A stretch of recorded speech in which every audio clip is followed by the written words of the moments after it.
അപ്പൊ ഇവരെന്ത് ചെയ്തു? ഇതുവരെ മദ്ഹബ് വേണ്ടെന്ന് പറഞ്ഞ ആളുകൾ, ഷാഫി വേണ്ട, അനഫി വേണ്ട, മാലിക്കി വേണ്ട, ഹംബലി വേണ്ട, 4 മദ്ഹബും വേണ്ട, കളിയാക്കി വരും. എന്തൊരു ഷാഫി, അനഫി, മാലിക്കി, ഹംബലി? അള്ളാഹു നമുക്ക് ബുദ്ധി എന്നിട്ടില്ലേ? ആ ബുദ്ധി കൊണ്ട് ചിന്തിച്ചാ പോരെ? അഫലാ തഅഖിലൂൻ എന്നല്ലേ ഖുർആൻ പറഞ്ഞിട്ടുള്ളത്? അഫലാ തുബ്സിറൂൻ എന്നല്ലേ ഖുർആൻ പറഞ്ഞിട്ടുള്ളത്? ചിന്തിക്കാനല്ലേ പറഞ്ഞത്? എന്തിനായി മദ്ഹബിന്റെ പണ്ഡിതന്മാരെ അന്ധമായി അനുകരിക്കുന്നത് എന്നൊക്കെ പറഞ്ഞ ആളുകൾ ഇപ്പൊ അവർ പറയുന്നു നമുക്കും വേണം ഒരു മദ്ഹബ്. പക്ഷെ മദ്ഹബ് എന്ന് പറഞ്ഞ ആളുകൾ കളിയാക്കൂലേ? അപ്പൊ ഒരു പുതിയ പേരിട്ടു, മൻഹജ്. മദ്ഹബ് പറഞ്ഞാലും മൻഹജ് പറഞ്ഞാലും ഒക്കെ തന്നെ പേരൊന്ന് മാറ്റിട്ടു. അതിന്റെ തുടക്കം എവിടുന്നാ കുറിക്കുന്നത്? ചങ്ങരംകുളം സമ്മേളനത്തിൽ വെച്ചാ. സലഫി തന്നെ കാര്യം പറയട്ടെ.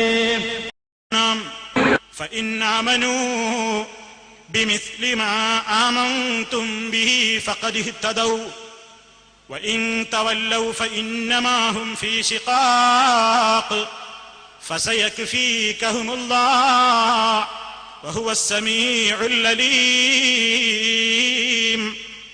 അവർ വിശ്വസിച്ചുവെങ്കിൽ ബിമിസ്ലി മാ ആമൻതും ബിഹി, നിങ്ങൾ വിശ്വസിച്ചതുപോലെ അവരും വിശ്വസിച്ചുവെങ്കിൽ, സഹാബാ കിറാമിന്റെ വിശ്വാസമാണുള്ളതെങ്കിൽ, സഹാബത്ത് മനസ്സിലാക്കിയതുപോലെയാണ് കാര്യങ്ങൾ മനസ്സിലാക്കുന്നതെങ്കിൽ, ഫഖദ് ഇഹ്തദൗ, അവർ സന്മാർഗം പ്രാപിച്ചിരിക്കുന്നു. ആ മാർഗം ഞങ്ങൾക്ക് വേണ്ട. ഞങ്ങൾ ഖുർആനും ഹദീസും ഒക്കെ സ്വന്തമായി നോക്കിക്കൊള്ളാം. ഞങ്ങൾക്ക് ആരുടെയും വ്യാഖ്യാനം ആവശ്യമില്ല. ഞങ്ങളുടെ കയ്യിൽ ഭാഷാ ഗ്രന്ഥങ്ങളുണ്ട് എന്നൊക്കെയുള്ള ന്യായങ്ങൾ പറഞ്ഞുകൊണ്ടോ മറ്റോ ഈ യഥാർത്ഥമായ വഴിത്താരയില്ലെന്ന് ആരെങ്കിലും തിരിഞ്ഞു പോകുന്നുവെങ്കിൽ, വഇൻ തവല്ലൗ ഫഇന്നമാ ഹും ഫീ ശിഖാഖ്, അവരെ അള്ളാഹു ആക്ഷേപിച്ചുകൊണ്ടാണ് സംസാരിക്കുന്നത്. ആരെയാണ് അള്ളാഹു ആക്ഷേപിക്കുന്നത്?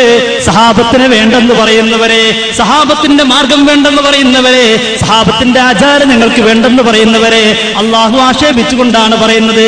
കണ്ടോ, ഇക്കാലം വരെ ഇവരെന്താ പറഞ്ഞത്? സഹാബത്ത് ഞങ്ങൾക്ക് തെളിവല്ല. കേരളത്തിൽ സഹാബത്ത് വന്നുകൊണ്ട് ഖുത്ബോദിയപ്പോ അവരൊക്കെ അറബിയിലാണ് ഖുത്ബോദിയെന്ന് നമ്മുടെ പഴയക്കാർ ഉലമാക്കൾ പറഞ്ഞപ്പോ അന്നന്തേ മുജാഹിദ് പറഞ്ഞത് കേരളത്തിലെ മുസ്ലിയാക്കൾ ചെയ്യുന്ന ദീനിൽ തെളിവല്ലാത്തതുപോലെ സഹാബത്തിന്റെ പ്രവർത്തനവും ദീനിൽ തെളിവല്ല. ഖുത്ബ എന്ന് പറഞ്ഞാൽ പ്രസംഗമല്ലേ? പ്രസംഗമാകുമ്പോൾ തിരിയണ്ടേ?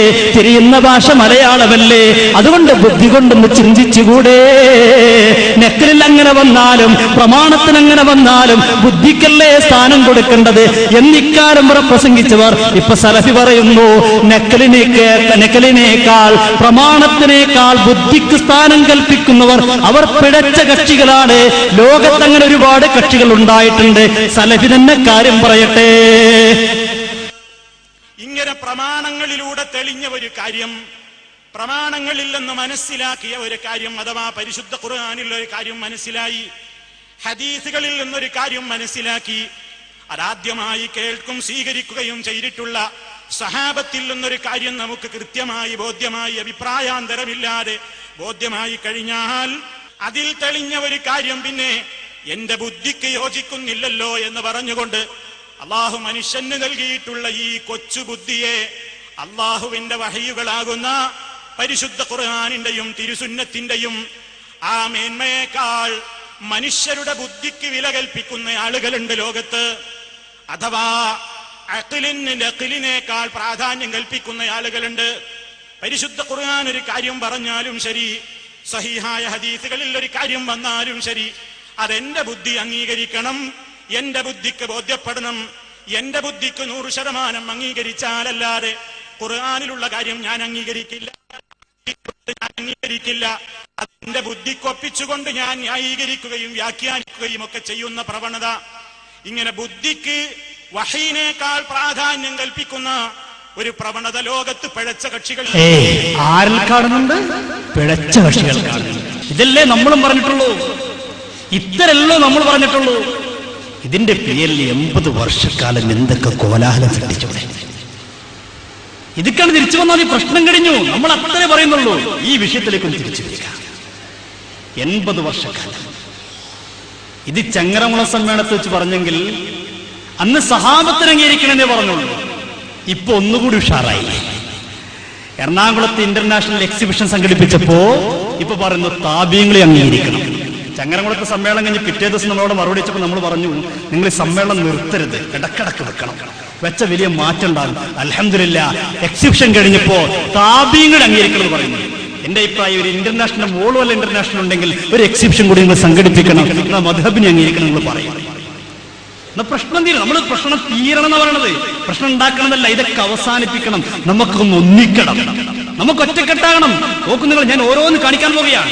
പഴയ കാലത്ത് ഇവർ പാടില്ല പാടില്ല പാടില്ലെന്ന് പറഞ്ഞതൊക്കെ ഇപ്പൊ പറ്റും പറ്റും പറ്റുമെന്ന് അവരുടെ നാവ് കൊണ്ട് ഓരോന്നോരോന്നേ കാണിക്കാൻ പോവുകയാണ്. ഇങ്ങനെ കായ സ്ഥിതിക്ക് ഇനി നമുക്ക് ഒന്നിച്ചുകൂടെ? എന്തിന് നമ്മൾ പ്രശ്നം ഉണ്ടാക്കണം? രണ്ടാം കണ്ണം 7, 8, 10 എന്നൊക്കെ പറഞ്ഞിട്ടൊരു പരമ്പര സൃഷ്ടിക്കണോ? അതിന്റെ ആവശ്യമില്ലല്ലോ. നമുക്കിത് അവസാനിപ്പിച്ചുകൂടെ? അള്ളാഹു അനുഗ്രഹിക്കുമാറാവട്ടെ. എറണാകുളത്ത് സാൽവേഷൻ സമ്മേളനത്തിൽ വെച്ചുകൊണ്ട് അവരെ കൂട്ടത്തിൽ ഉജ്ജ്വല വാഗ്മിയായ മുനീർ മദനി ഇദ്ദേഹം പ്രസംഗിക്കുക. ഇദ്ദേഹത്തിന്റെ വിഷയത്തിന്റെ പേരെന്താണ് നിങ്ങൾക്ക്? മുൻഗാമികളുടെ പാത. വിഷയത്തിന്റെ പേരിൻ്റെതാ. ഇതുവരെ മുജാഹിദ് പ്രസ്ഥാനത്തിനെ സംബന്ധിച്ചിടത്തോളം അലർജിയായിരുന്നു അങ്ങനെ പറയുന്നത് തന്നെ. ഇവർ പേരിലിട്ടു മുൻഗാമികളുടെ പാത. എന്നിട്ട് അതിൽ അദ്ദേഹം പറയണം എന്താ? നമ്മൾ രക്ഷപ്പെടണമെങ്കിൽ ഖുർആനും ഹദീസും സ്വന്തമായി വ്യാഖ്യാനിക്കാൻ പാടില്ല. പലരും ആയത്തോതിക്കൊണ്ട് പറയും അഫലാ തഅഖിലൂൻ ഖുർആൻ പറഞ്ഞിട്ടില്ലേ എന്നൊക്കെ പറയും. പക്ഷേ നമ്മൾ സ്വന്തമായിട്ട് ചിന്തിക്കാൻ പാടില്ല. സഹാബത്ത് എങ്ങനെ മനസ്സിലാക്കിയോ, സലഫ് സാലിഹ്കൾ എങ്ങനെ മനസ്സിലാക്കിയോ അതുപോലെ നമ്മൾ മനസ്സിലാക്കണം. സലഫി മൻഹജ് അത് നമ്മൾ അംഗീകരിക്കണം. അയാൾ അങ്ങനത്തെ പറയുന്നത് സലഫി മൻഹജ്. സലഫി മദ്ഹബ് എന്ന് പറഞ്ഞാൽ പ്രശ്നം കഴിഞ്ഞു. പക്ഷെ മദ്ഹബ് പറഞ്ഞ മോശല്ലേ. പണ്ട് ഉമർ മൗലവി അബുല്ലാല മൗദൂദി സാഹിബിന്റെ ഖബർ സിയാറത്ത് ചെയ്യാൻ പോയി. ഉമർ മൗലവി പറഞ്ഞ മുജാഹിദ് സംസ്ഥാന പ്രസിഡന്റ്. ആരാ ഖബർ സിയാറത്ത് ചെയ്യാൻ പോണത്? ജമാഅത്തെ ഇസ്ലാമിന്റെ സ്ഥാപക നേതാവ് അബുല്ലാല മൗദൂദി സാഹിബിന്റെ ഖബർ. രണ്ടും ഒത്തിട്ടുണ്ട്. ഖബർ സിയാറത്ത് ചെയ്യുമ്പോൾ ആൾക്കാർ കളിയാക്കൂലേ? അപ്പൊ ഇയാൾ കേരളത്തിൽ വന്നിട്ട് പറഞ്ഞു സിയാറത്ത് ചെയ്ത് പറഞ്ഞ മോശല്ലേ. അദ്ദേഹം പത്രത്തിൽ എഴുതി ഞാൻ മൗലാന മൗദൂദി സാഹിബിന്റെ ഖബർ സന്ദർശിച്ചു. എന്നാ കുഴപ്പമില്ല. സിയാറത്തിന്റെ മലയാളം സന്ദർശിക്കുക എന്നുള്ളത്. സിയാറത്ത് എന്ന ശിർക്കാണ്, സന്ദർശനം പറഞ്ഞാലോ തൗഹീദാണ്. ഈ വാക്കിലേക്ക് പിടിച്ച് നടക്കാനല്ല. നിങ്ങൾ ആലോചിച്ച് നോക്കുക. ഇപ്പൊ മുനീർ മദനി വ്യക്തമായിട്ട് പറയുന്നു സലഫ് സ്വാലിഹീങ്ങൾ അംഗീകരിച്ചിരിക്കണം. സ്വീകരിക്കുക അല്ലെങ്കിൽ ആ സഹാബത്തിനെ പിൻപറ്റുക എന്ന് പറഞ്ഞാൽ അവിടെ നമ്മൾ ശ്രദ്ധിക്കേണ്ട ഒരു കാര്യമുണ്ട്. ആ രംഗത്ത് വളരെ വലിയ അപകടങ്ങൾ പഴയ കാലം മുതലേ പലർക്കും സംഭവിച്ചിട്ടുണ്ട്. ഇപ്പൊ നോക്കൂ, നമ്മൾ വിശുദ്ധ ഖുർആനും പ്രവാചകചര്യയും മനസ്സിലാക്കുന്നിടത്ത് പല അബദ്ധങ്ങളും പലർക്കും സംഭവിച്ചത് ആ മൻഹജു സലഫ് വിട്ടുകളഞ്ഞതാണ്. അതേ നമ്മളും പറഞ്ഞിട്ടുള്ളൂ. നമ്മൾ അത്ര പറഞ്ഞിട്ടുള്ളൂ. പരിശുദ്ധ ഖുർആനും ഹദീസും മനസ്സിലാക്കുന്നിടത്ത് ലോകത്ത് വന്ന മുഅ്തസിലിയാക്കൾ, ശംസിയാക്കൾ, ഖവാരിജിയാക്കൾ, റാഫിളിയാക്കൾ, മുബത്തദിയങ്ങൾപ്പെട്ട മുജാഹിദുകൾ, ജമാഅത്ത് ഇസ്ലാമി എല്ലാവർക്കും പിഴച്ചത് എവിടെയാ? മൻഹജു സലഫ് വിട്ടുകളഞ്ഞു. സലഫ് സാലിഹീങ്ങളെ. സലഫ് സാലിഹീങ്ങൾ ആരാ? അതിൽ ഏറ്റവും പ്രമുഖരാരാ? 4 മദ്ഹബിന്റെ ഇമാമിയങ്ങൾ. ആ സലഫ് സാലിഹീങ്ങളെ വിട്ടതാണ് ലോകത്ത് വന്ന എല്ലാ പേഴ്ച കക്ഷികൾക്കും സംഭവിച്ചു പോയത്. ഇദ്ദേഹം പറയുന്നു അതിനെ സംഭവിച്ചത് എണ്ണുണ്ട്. മുഅ്തസിലത്തിന് സംഭവിച്ചത്, ഖവാരിജികൾക്ക് സംഭവിച്ചു, ഒക്കെ തന്നെയാണ്. അയക്കൂട്ടത്തിൽ എന്ത് പറഞ്ഞാൽ ഞങ്ങൾക്കും സംഭവിച്ച അതന്നെയാണ്. പ്രശ്നം തീർന്നു. അതുകൊണ്ട് പറഞ്ഞാൽ മതി. പക്ഷെ എങ്ങനെ പറയാൻ മോശമല്ലേ? അതുകൊണ്ടായിരിക്കും പറയാത്തത്. മനസ്സിലുണ്ടാവാം. അൽഹംദുലില്ലാഹ് മാറ്റം വരുന്നതിൽ നമ്മൾ സന്തോഷിക്കുന്നു, സർവാത്മന സ്വാഗതം ചെയ്യുന്നു. അദ്ദേഹം പറയട്ടെ. സലഫു സ്വാലിഹീങ്ങളുടെ സലഫു സ്വാലിഹിന്റെ ആ മൻഹജ് വിട്ടുകളഞ്ഞതാണ് യഥാർത്ഥത്തിൽ അബദ്ധങ്ങൾ. ഖുർആനും സുന്നത്തും മനസ്സിലാക്കുന്നിടത്ത് മിക്കവാറും എല്ലാ ആളുകൾക്കും സംഭവിച്ച അബദ്ധം ഖവാരിജികൾക്ക് സംഭവിച്ചിടത്ത് കാണാം, അതുപോലെ മുഅ്തസിലത്തിന് സംഭവിച്ചിടത്ത് കാണാം. അവിടെയൊക്കെ ഈ മൻഹജു സലഫി സ്വാലിഹ് അത് വിട്ടുകളഞ്ഞതാണ് എന്ന് കാണാൻ സാധിക്കും. സംഭവിച്ചിടത്ത് കാണാം, മുഅ്തസിലിയാക്കൾക്ക് സംഭവിച്ചിടത്ത് കാണാം, മുജാഹിദിന് സംഭവിച്ചിടത്തും കാണാം. അത്ര പറഞ്ഞാൽ ഇവർക്കൊക്കെ സംഭവിച്ചിടത്തുള്ള പ്രശ്നം എന്താ? ഖുർആനും ഹദീസും സ്വന്തമായിട്ട് നോക്കണം. എന്തിന് സ്വഹാബ, എന്തിന് താബീങ്ങൾ, എന്തിന് സലഫ് സാലിഹീങ്ങൾ എന്ന് ചോദിച്ച ആളുകൾ ഇപ്പൊ തിരുത്തി പറയുന്നു. അൽഹംദുലില്ലാഹ്. നിങ്ങൾ ആലോചിച്ച് നോക്കൂ. ഇന്നലെ അദ്ദേഹം പറയാണ്, പലരും പറയും അഫലാ തഅഖിലൂൻ എന്ന് ഖുർആൻ പറയുന്നില്ലേ എന്നൊക്കെ നമ്മൾ ചിന്തിക്കാൻ പറയും. ആ ചിന്തിക്കാൻ പറഞ്ഞ താല്പര്യം ഖുർആനും ഹദീസും സ്വന്തമായിട്ട് നോക്കണമെന്നല്ല, അത് വേറെ വിഷയത്തെക്കുറിച്ച് അള്ളാഹു പറഞ്ഞതാണ്. അദ്ദേഹം പറയട്ടെ. ചില ആളുകൾ അവരവരുടെ ബുദ്ധി വെച്ചുകൊണ്ട് ഖുർആനിനെയും സുന്നത്തിനെയും മനസ്സിലാക്കാൻ ശ്രമിക്കുകയാണ്. അവിടെയാണ് അബദ്ധം പിണഞ്ഞത്. ഖുർആനിൽ ചിന്തിക്കാൻ പറഞ്ഞ കുറെ ഭാഗങ്ങളുണ്ട്. ഈ ആകാശത്തിന്റെ ഈ ഭൂമിയുടെ സൃഷ്ടിപ്പിനെ സംബന്ധിച്ച്, അതുപോലെ അല്ലാഹു സുബ്ഹാനഹു വ തആല ഇവിടെ സന്നിവേശിപ്പിച്ചിരിക്കുന്ന അത്ഭുതകരമായ ആയാത്തുകളെ, ദൃഷ്ടാന്തങ്ങളെ സംബന്ധിച്ച് ചിന്തിക്കാൻ പറഞ്ഞ മേഖലകളുണ്ട്.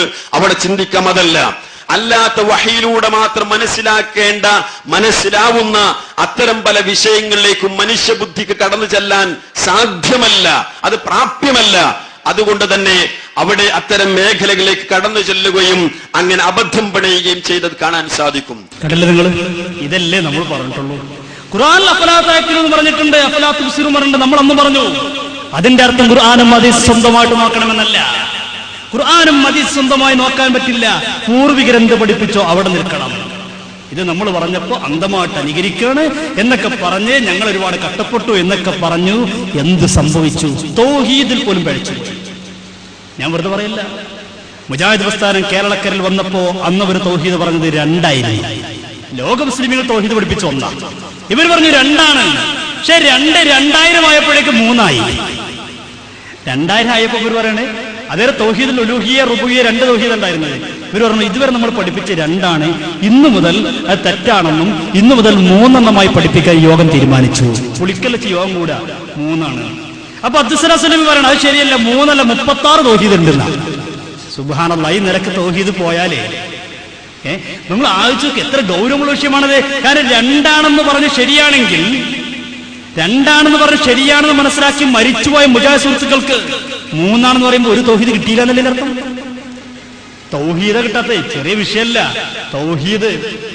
തൗഹീദിനകത്തിന് ഹജ്ജുണ്ടോ? ഹജ്ജ ഉട്ടാ. നിസ്കാരമുണ്ടോ? നോമ്പുണ്ടോ? മുജാഹിദ് പരിശീലി പറഞ്ഞില്ലേ ഒന്നുമില്ല എന്ന് പറഞ്ഞത്. അപ്പൊ 2000-ന്റെ ഇടക്ക് മരണപ്പെട്ടു പോയ പാവപ്പെട്ട മുജാഹിദ് സുഹൃത്തുക്കളുടെ തൗഹീദ് പൂർണ്ണമല്ല. സക്കരിയ സലാഹി പ്രസംഗിക്കുന്നു നോക്കുന്നത് അവരെ സമ്മേളനത്തിൽ വെച്ചുകൊണ്ട് എന്താ പറയുന്നത്? ഇതുവരെ 2 അതിൽ ഏറ്റവും പ്രധാനപ്പെട്ട 1 മനസ്സിലാക്കുന്നതിൽ കേരളത്തിൽ വലിയ പിഴവ് സംഭവിച്ചു പോയിട്ടുണ്ട്. പറയട്ടെ, തൗഹീദിന്റെ 2 വശങ്ങൾ നിങ്ങൾ ഇവിടെ കേട്ട് കഴിഞ്ഞു. തൗഹീദുർ റുബൂബിയ്യ, തൗഹീദുൽ ഉലൂഹിയ്യ. എന്നാൽ തൗഹീദിന്റെ 3ാമത്തെ വശം, അതാണ് എനിക്ക് സംസാരിക്കാനുള്ളത്. തൗഹീദുൽ അസ്മാഇ വസ്സിഫാത്ത്, നാമവിശേഷണങ്ങളിലുള്ള ഏകത്വം. അതാണ് സഗുണ സമ്പൂർണനായ അല്ലാഹു എന്ന പേരിലൂടെ ഇവിടെ എനിക്ക് അവതരിപ്പിക്കേണ്ടത്. സലഫുകൾ അഥവാ നമ്മുടെ നല്ലവരായ മുൻഗാമികൾ ഏറെ ചർച്ച ചെയ്തതും നിരവധി ഗ്രന്ഥങ്ങൾ രചിക്കപ്പെട്ടതുമായ ഒരു വിഷയമാണ് തൗഹീദുൽ അസ്മാഇ വസ്സിഫാത്ത് അഥവാ നാമവിശേഷണങ്ങളിലുള്ള ഏകത്വം. എന്ന് മാത്രമല്ല, ഇസ്ലാമിന്റെ ഹൃജുവായ പാതയിൽ നിന്നും അഹ്ലുസുന്നത്ത് വൽ ജമാഅത്തിന്റെ പാതയിൽ നിന്നും തെറ്റിത്തെറിച്ചു പോയിട്ടുള്ള പൂർവകാലത്തുള്ള കക്ഷികളെയൊക്കെ എടുത്തു പരിശോധിച്ചു നോക്കിയാൽ അവർക്കെല്ലാം അബദ്ധം പണഞ്ഞിട്ടുള്ളത് ഇസ്ലാമിന്റെ അഖീദയിൽ നിന്ന്, വിശ്വാസ പ്രമാണങ്ങളിൽ നിന്ന് അവർ തെറിച്ചു പോയിട്ടുള്ളത് ഈ വിഷയത്തിലാണ് എന്ന് നമുക്ക് കാണാൻ സാധിക്കും. മുഅ്തസിലിയാക്കളാകട്ടെ, ജഹ്മികളാകട്ടെ, ഖദരിയാക്കളാകട്ടെ, ജബരിയാക്കളാകട്ടെ, ശീഇകളാകട്ടെ, എല്ലാ കക്ഷികൾക്കും അബദ്ധം സംഭവിച്ചിട്ടുള്ളത് അസ്മാ വസിഫാത്ത് എന്ന വിഷയത്തിലായിരുന്നു. അതുകൊണ്ട് തന്നെ ഈ വിഷയം പൂർവിക സലഫുകളുടെ ഗ്രന്ഥങ്ങളിൽ ഏറെ പരാമർശിക്കപ്പെടുകയും ഏറെ ചർച്ച ചെയ്യപ്പെടുകയും ചെയ്തിട്ടുണ്ട്. എന്നാൽ നമ്മുടെ കേരളത്തിൽ ഇത് വേണ്ടത്ര ചർച്ച ചെയ്യപ്പെട്ടിട്ടില്ല എന്നത് ദുഃഖകരമായ ഒരു വസ്തുതയാണ്. ഖണ്ഡനങ്ങള് കേരളത്തിൽ ഈ വിഷയം വേണ്ടത്ര ചർച്ച ചെയ്തില്ല, ദുഃഖകരമായ വിഷയമാണ്. 2000-ന്റെ ശേഷം പുളിക്കലിൽ യോഗം കൂടിയിട്ടാണ് ഇനി മുതൽ തൗഹീദ് 2 പോരാ, തൗഹീദ് 3 വേണമെന്ന് തീരുമാനിച്ചത്. നിങ്ങൾ ആലോചിച്ച് നോക്കൂ, അള്ളാഹുവിന്റെ പരിശുദ്ധമായ തൗഹീദ് വരെ 2000 വരെ ഇവർക്ക് മനസ്സിലായിരുന്നില്ല എന്ന് മനസ്സിലാവും. ഒരു കാലത്ത് ഇവർ പറഞ്ഞതൊക്കെ തിരുത്തേണ്ടി വരാനുള്ള കാരണം പൂർവികരായ ആളുകളെ വിട്ടുകളഞ്ഞതാണ്. ഇനി നോക്കൂ, നിങ്ങൾ വിഷയത്തിലേക്ക് നമുക്ക് തിരിച്ചു വരാം. സത്യത്തിൽ നമ്മളെ കുറിച്ച് ഇവർ മുശ്രിക്കാണ്, കാഫിറാണെന്ന് പറയാനുള്ള മുഖ്യ കാരണം എന്തായിരുന്നു? നമ്മളെ കുറിച്ച് കാണിച്ചില്ലേ? നമ്മളെ കുറിച്ച് കാഫിറാണെന്ന് പറയുന്നു, ലോക മുസ്ലിമീങ്ങളെ കുറിച്ച് മുശ്രിക്കാണെന്ന് പറയുന്നു. അതിനുവേണ്ടി 80 വർഷക്കാലം മുജാഹിദ് പ്രസ്ഥാനം സമൂഹത്തിന്റെ മുമ്പിൽ ഉയർത്തിപ്പിടിച്ച കാര്യം എന്തായിരുന്നു? അവർ പറഞ്ഞു, കേരളത്തിലെ സുന്നികളൊക്കെ, ലോകത്തുള്ള സുന്നികളൊക്കെ അല്ലാഹു അല്ലാത്ത വ്യക്തികളിൽ നിന്ന്, ശക്തികളിൽ നിന്ന് അദൃശ്യമായ രീതിയിലൂടെ ഗുണം പ്രതീക്ഷിക്കുന്നുണ്ട്. അങ്ങനെ ഗുണം പ്രതീക്ഷിച്ചാൽ അവൻ മുശ്രിക്കാണ്. ഉദാഹരണം പറയാം, ബഗ്ദാദിൽ കിടക്കുന്ന മുഹീദ്ദീൻ ഷേഖ് സഹായിക്കുമെന്ന നിരക്ക് യാ ഗൗസു യാ മുഹീദ്ദീൻ അബ്ദുൽ ഖാദിർ ജീലാനി, മുഹീദ്ദീൻ ഷേഖ് സഹായിക്കലെന്ന് തേടിക്കഴിഞ്ഞാൽ അവൻ മുശ്രിക്കാ. എന്തേ? ബഗ്ദാദിൽ കിടക്കുന്ന മുഹിദ്ദീൻ ഷേഖ് സഹായിക്കാൻ നമ്മൾ കാണുന്നില്ലല്ലോ, കേൾക്കുന്നില്ലല്ലോ, അറിയുന്നില്ലല്ലോ. അത് അദൃശ്യമല്ലേ? അതുകൊണ്ട് അദൃശ്യമായ രീതിയിലൂടെ സഹായം പ്രതീക്ഷിച്ചു കഴിഞ്ഞാൽ അവൻ ഇസ്ലാമിക വൃത്തത്തിന് പുറത്താണ്, മുശ്രിക്ക്. അതുപോലെ അദൃശ്യമായ രീതിയിലൂടെ വല്ല വ്യക്തികളുടെയോ ശക്തികളുടെയോ വസ്തുക്കളുടെയോ ഒരു ഷർറ് പേടിച്ചു കഴിഞ്ഞാൽ അവനും ഇസ്ലാമിക വൃത്തത്തിന് പുറത്താണ്. 80 വർഷക്കാരൻ മുജാഹിദ് പ്രസ്ഥാനം പറഞ്ഞു. ഇതിന്റെ പേരിലാണ് കേരളത്തിൽ കോളിലൊക്കെ ഉണ്ടായത്, നൂറുകണക്കിന് സംവാദം ഉണ്ടായത്. ഈ ഒരൊറ്റ വിഷയത്തിന്റെ പേരില്ല. ഞാൻ വെറുതെ പറയല്ല. അബ്ദുൽ ലത്തീഫ് കരിമ്പുരാക്കൽ, മുജാഹിദിന്റെ അറിയപ്പെട്ട പ്രഭാഷകൻ, അദ്ദേഹം പറയട്ടെ, 80 വർഷക്കാലം കേരളത്തിലെ സുന്നികളും മുജാഹിദും തമ്മിൽ ഏത് വിഷയത്തിലായിരുന്നു തർക്കിച്ചിരുന്നത്? തർക്കത്തിന്റെ അടിസ്ഥാന തത്വം എന്തായിരുന്നു? അടിസ്ഥാന ആദർശം എന്തായിരുന്നു? അദ്ദേഹം പറയട്ടെ. ഈ അടിസ്ഥാനപരമായിരിക്കുന്ന വിഷയം മുജാഹിദ് പ്രസ്ഥാനം നാളിതുവരെ മനുഷ്യ സമൂഹത്തിന്റെ മുമ്പിൽ സമർപ്പിച്ചിരിക്കുന്ന ഏറ്റവും വലിയ ആദർശം അതിന്റെ വിശ്വാസതലം തന്നെയാണ്, തൗഹീദ്. തൗഹീദ് മനുഷ്യ സമൂഹത്തെ പഠിപ്പിക്കുമ്പോൾ അതിന് നമ്മൾ അടിവരയായി ഇട്ടുകൊടുത്തിരിക്കുന്ന സംഗതി അഭൗതികമായി അദൃശ്യമായി മറഞ്ഞ മാർഗത്തിലൂടെ നമ്മെ സഹായിക്കുവാനും നമ്മെ രക്ഷിക്കുവാനും നമുക്ക് ഖൈറും ഷർറും ചെയ്യുവാനും സാധിക്കുന്നത് ഒരേ ഒരു ശക്തിക്ക് മാത്രമാണ്. ആ ശക്തിയാണ് പടച്ചതമ്പുരാൻ. അവനല്ലാത്ത മറ്റൊരു ശക്തിക്കും ഒരു വ്യക്തിക്കും, ജീവനുള്ളതോ ഇല്ലാത്തവരോ ആവട്ടെ, അവർക്ക് നമ്മുടെ ജീവിതത്തിൽ ഖൈറും ഷർറും ചെയ്യാൻ സാധ്യമല്ല.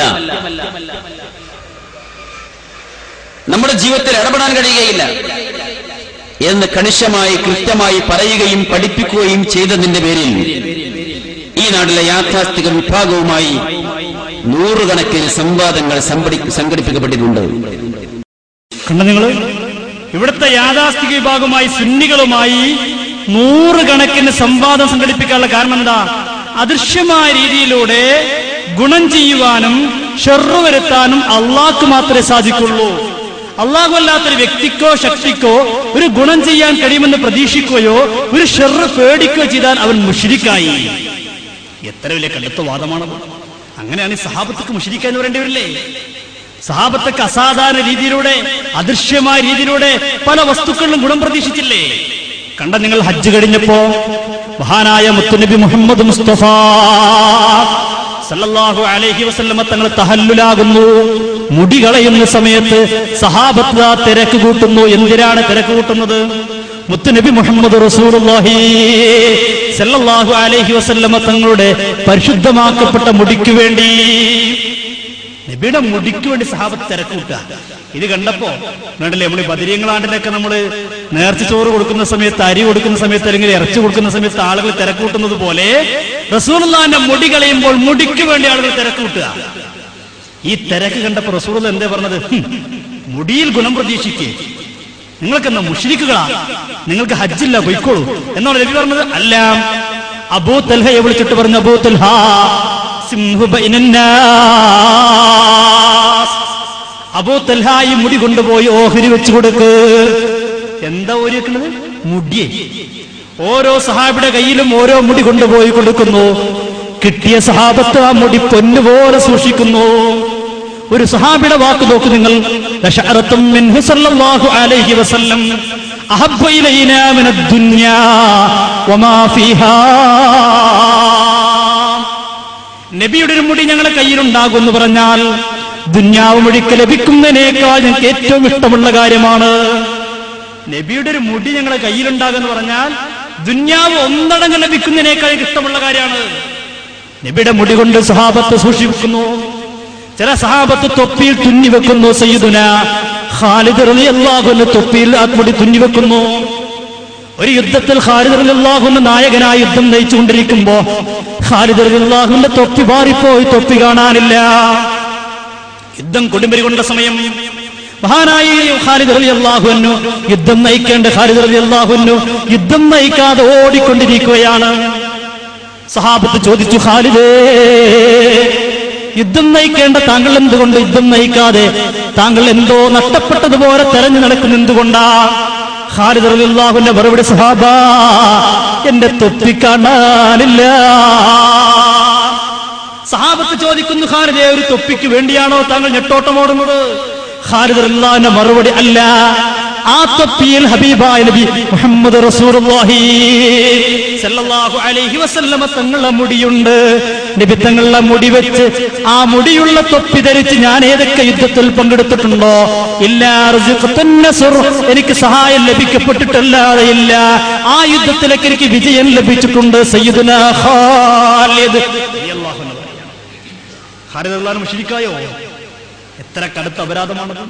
മാത്രമല്ല, ഈ ഒരു ആദർശം ഉണ്ടാക്കിയതിന്റെ പേരിൽ 80 വർഷക്കാലം പരിശുദ്ധ ഖുർആനിലും ഹദീസിലും അറിയപ്പെട്ട ഒരുപാട് സത്യങ്ങൾ ഇവർ നിഷേധിക്കുകയുണ്ടായി. നോക്കൂ നിങ്ങൾ, നമ്മുടെ നാട്ടിലൊക്കെ സാധാരണ കേൾക്കുന്ന ഒരു വിഷയമാണ് സിഹ്ർ. ഖുർആൻ പറഞ്ഞു സിഹ്റുണ്ട്, ഹദീസ് പറഞ്ഞു സിഹ്റുണ്ട്. പക്ഷേ കടുത്ത തെറ്റാണ്, ചെയ്യാൻ പാടില്ല. മഹാപാപം, വൻ പാപങ്ങളിൽപ്പെട്ടതാ സിഹ്ർ, ചെയ്യാൻ പാടില്ല. പക്ഷെ ഒരാൾ ചെയ്താലോ സിഹ്ർ ഫലിക്കും. പക്ഷെ മുജാഹിദ് ഭക്തൻ പറഞ്ഞു സിഹ്റോ, മാട്ടുമാരണം, ആ വിചാരം അങ്ങനെ സാധനമില്ല, അത് മിഥ്യയാണ്. എന്തുകൊണ്ട്? ഒരു ഉദാഹരണം പറയാം. പാലക്കാട് ജില്ലക്കാരനായ എനിക്ക് കോഴിക്കോട് ജില്ലക്കാരായി നിങ്ങൾ ആരെങ്കിലും ഒരു സിഹ്ർ ചെയ്താൽ സിഹ്ർ ഫലിക്കും. മുജാഹിദ് സാഹിബ് അതെങ്ങനെ ഫലിക്കുക? കോഴിക്കോട് ജില്ലക്കാരെ സിഹ്ർ ചെയ്യുന്ന പാലക്കാട് ജില്ലക്കാരനായ താങ്കൾ കാണുന്നില്ലല്ലോ.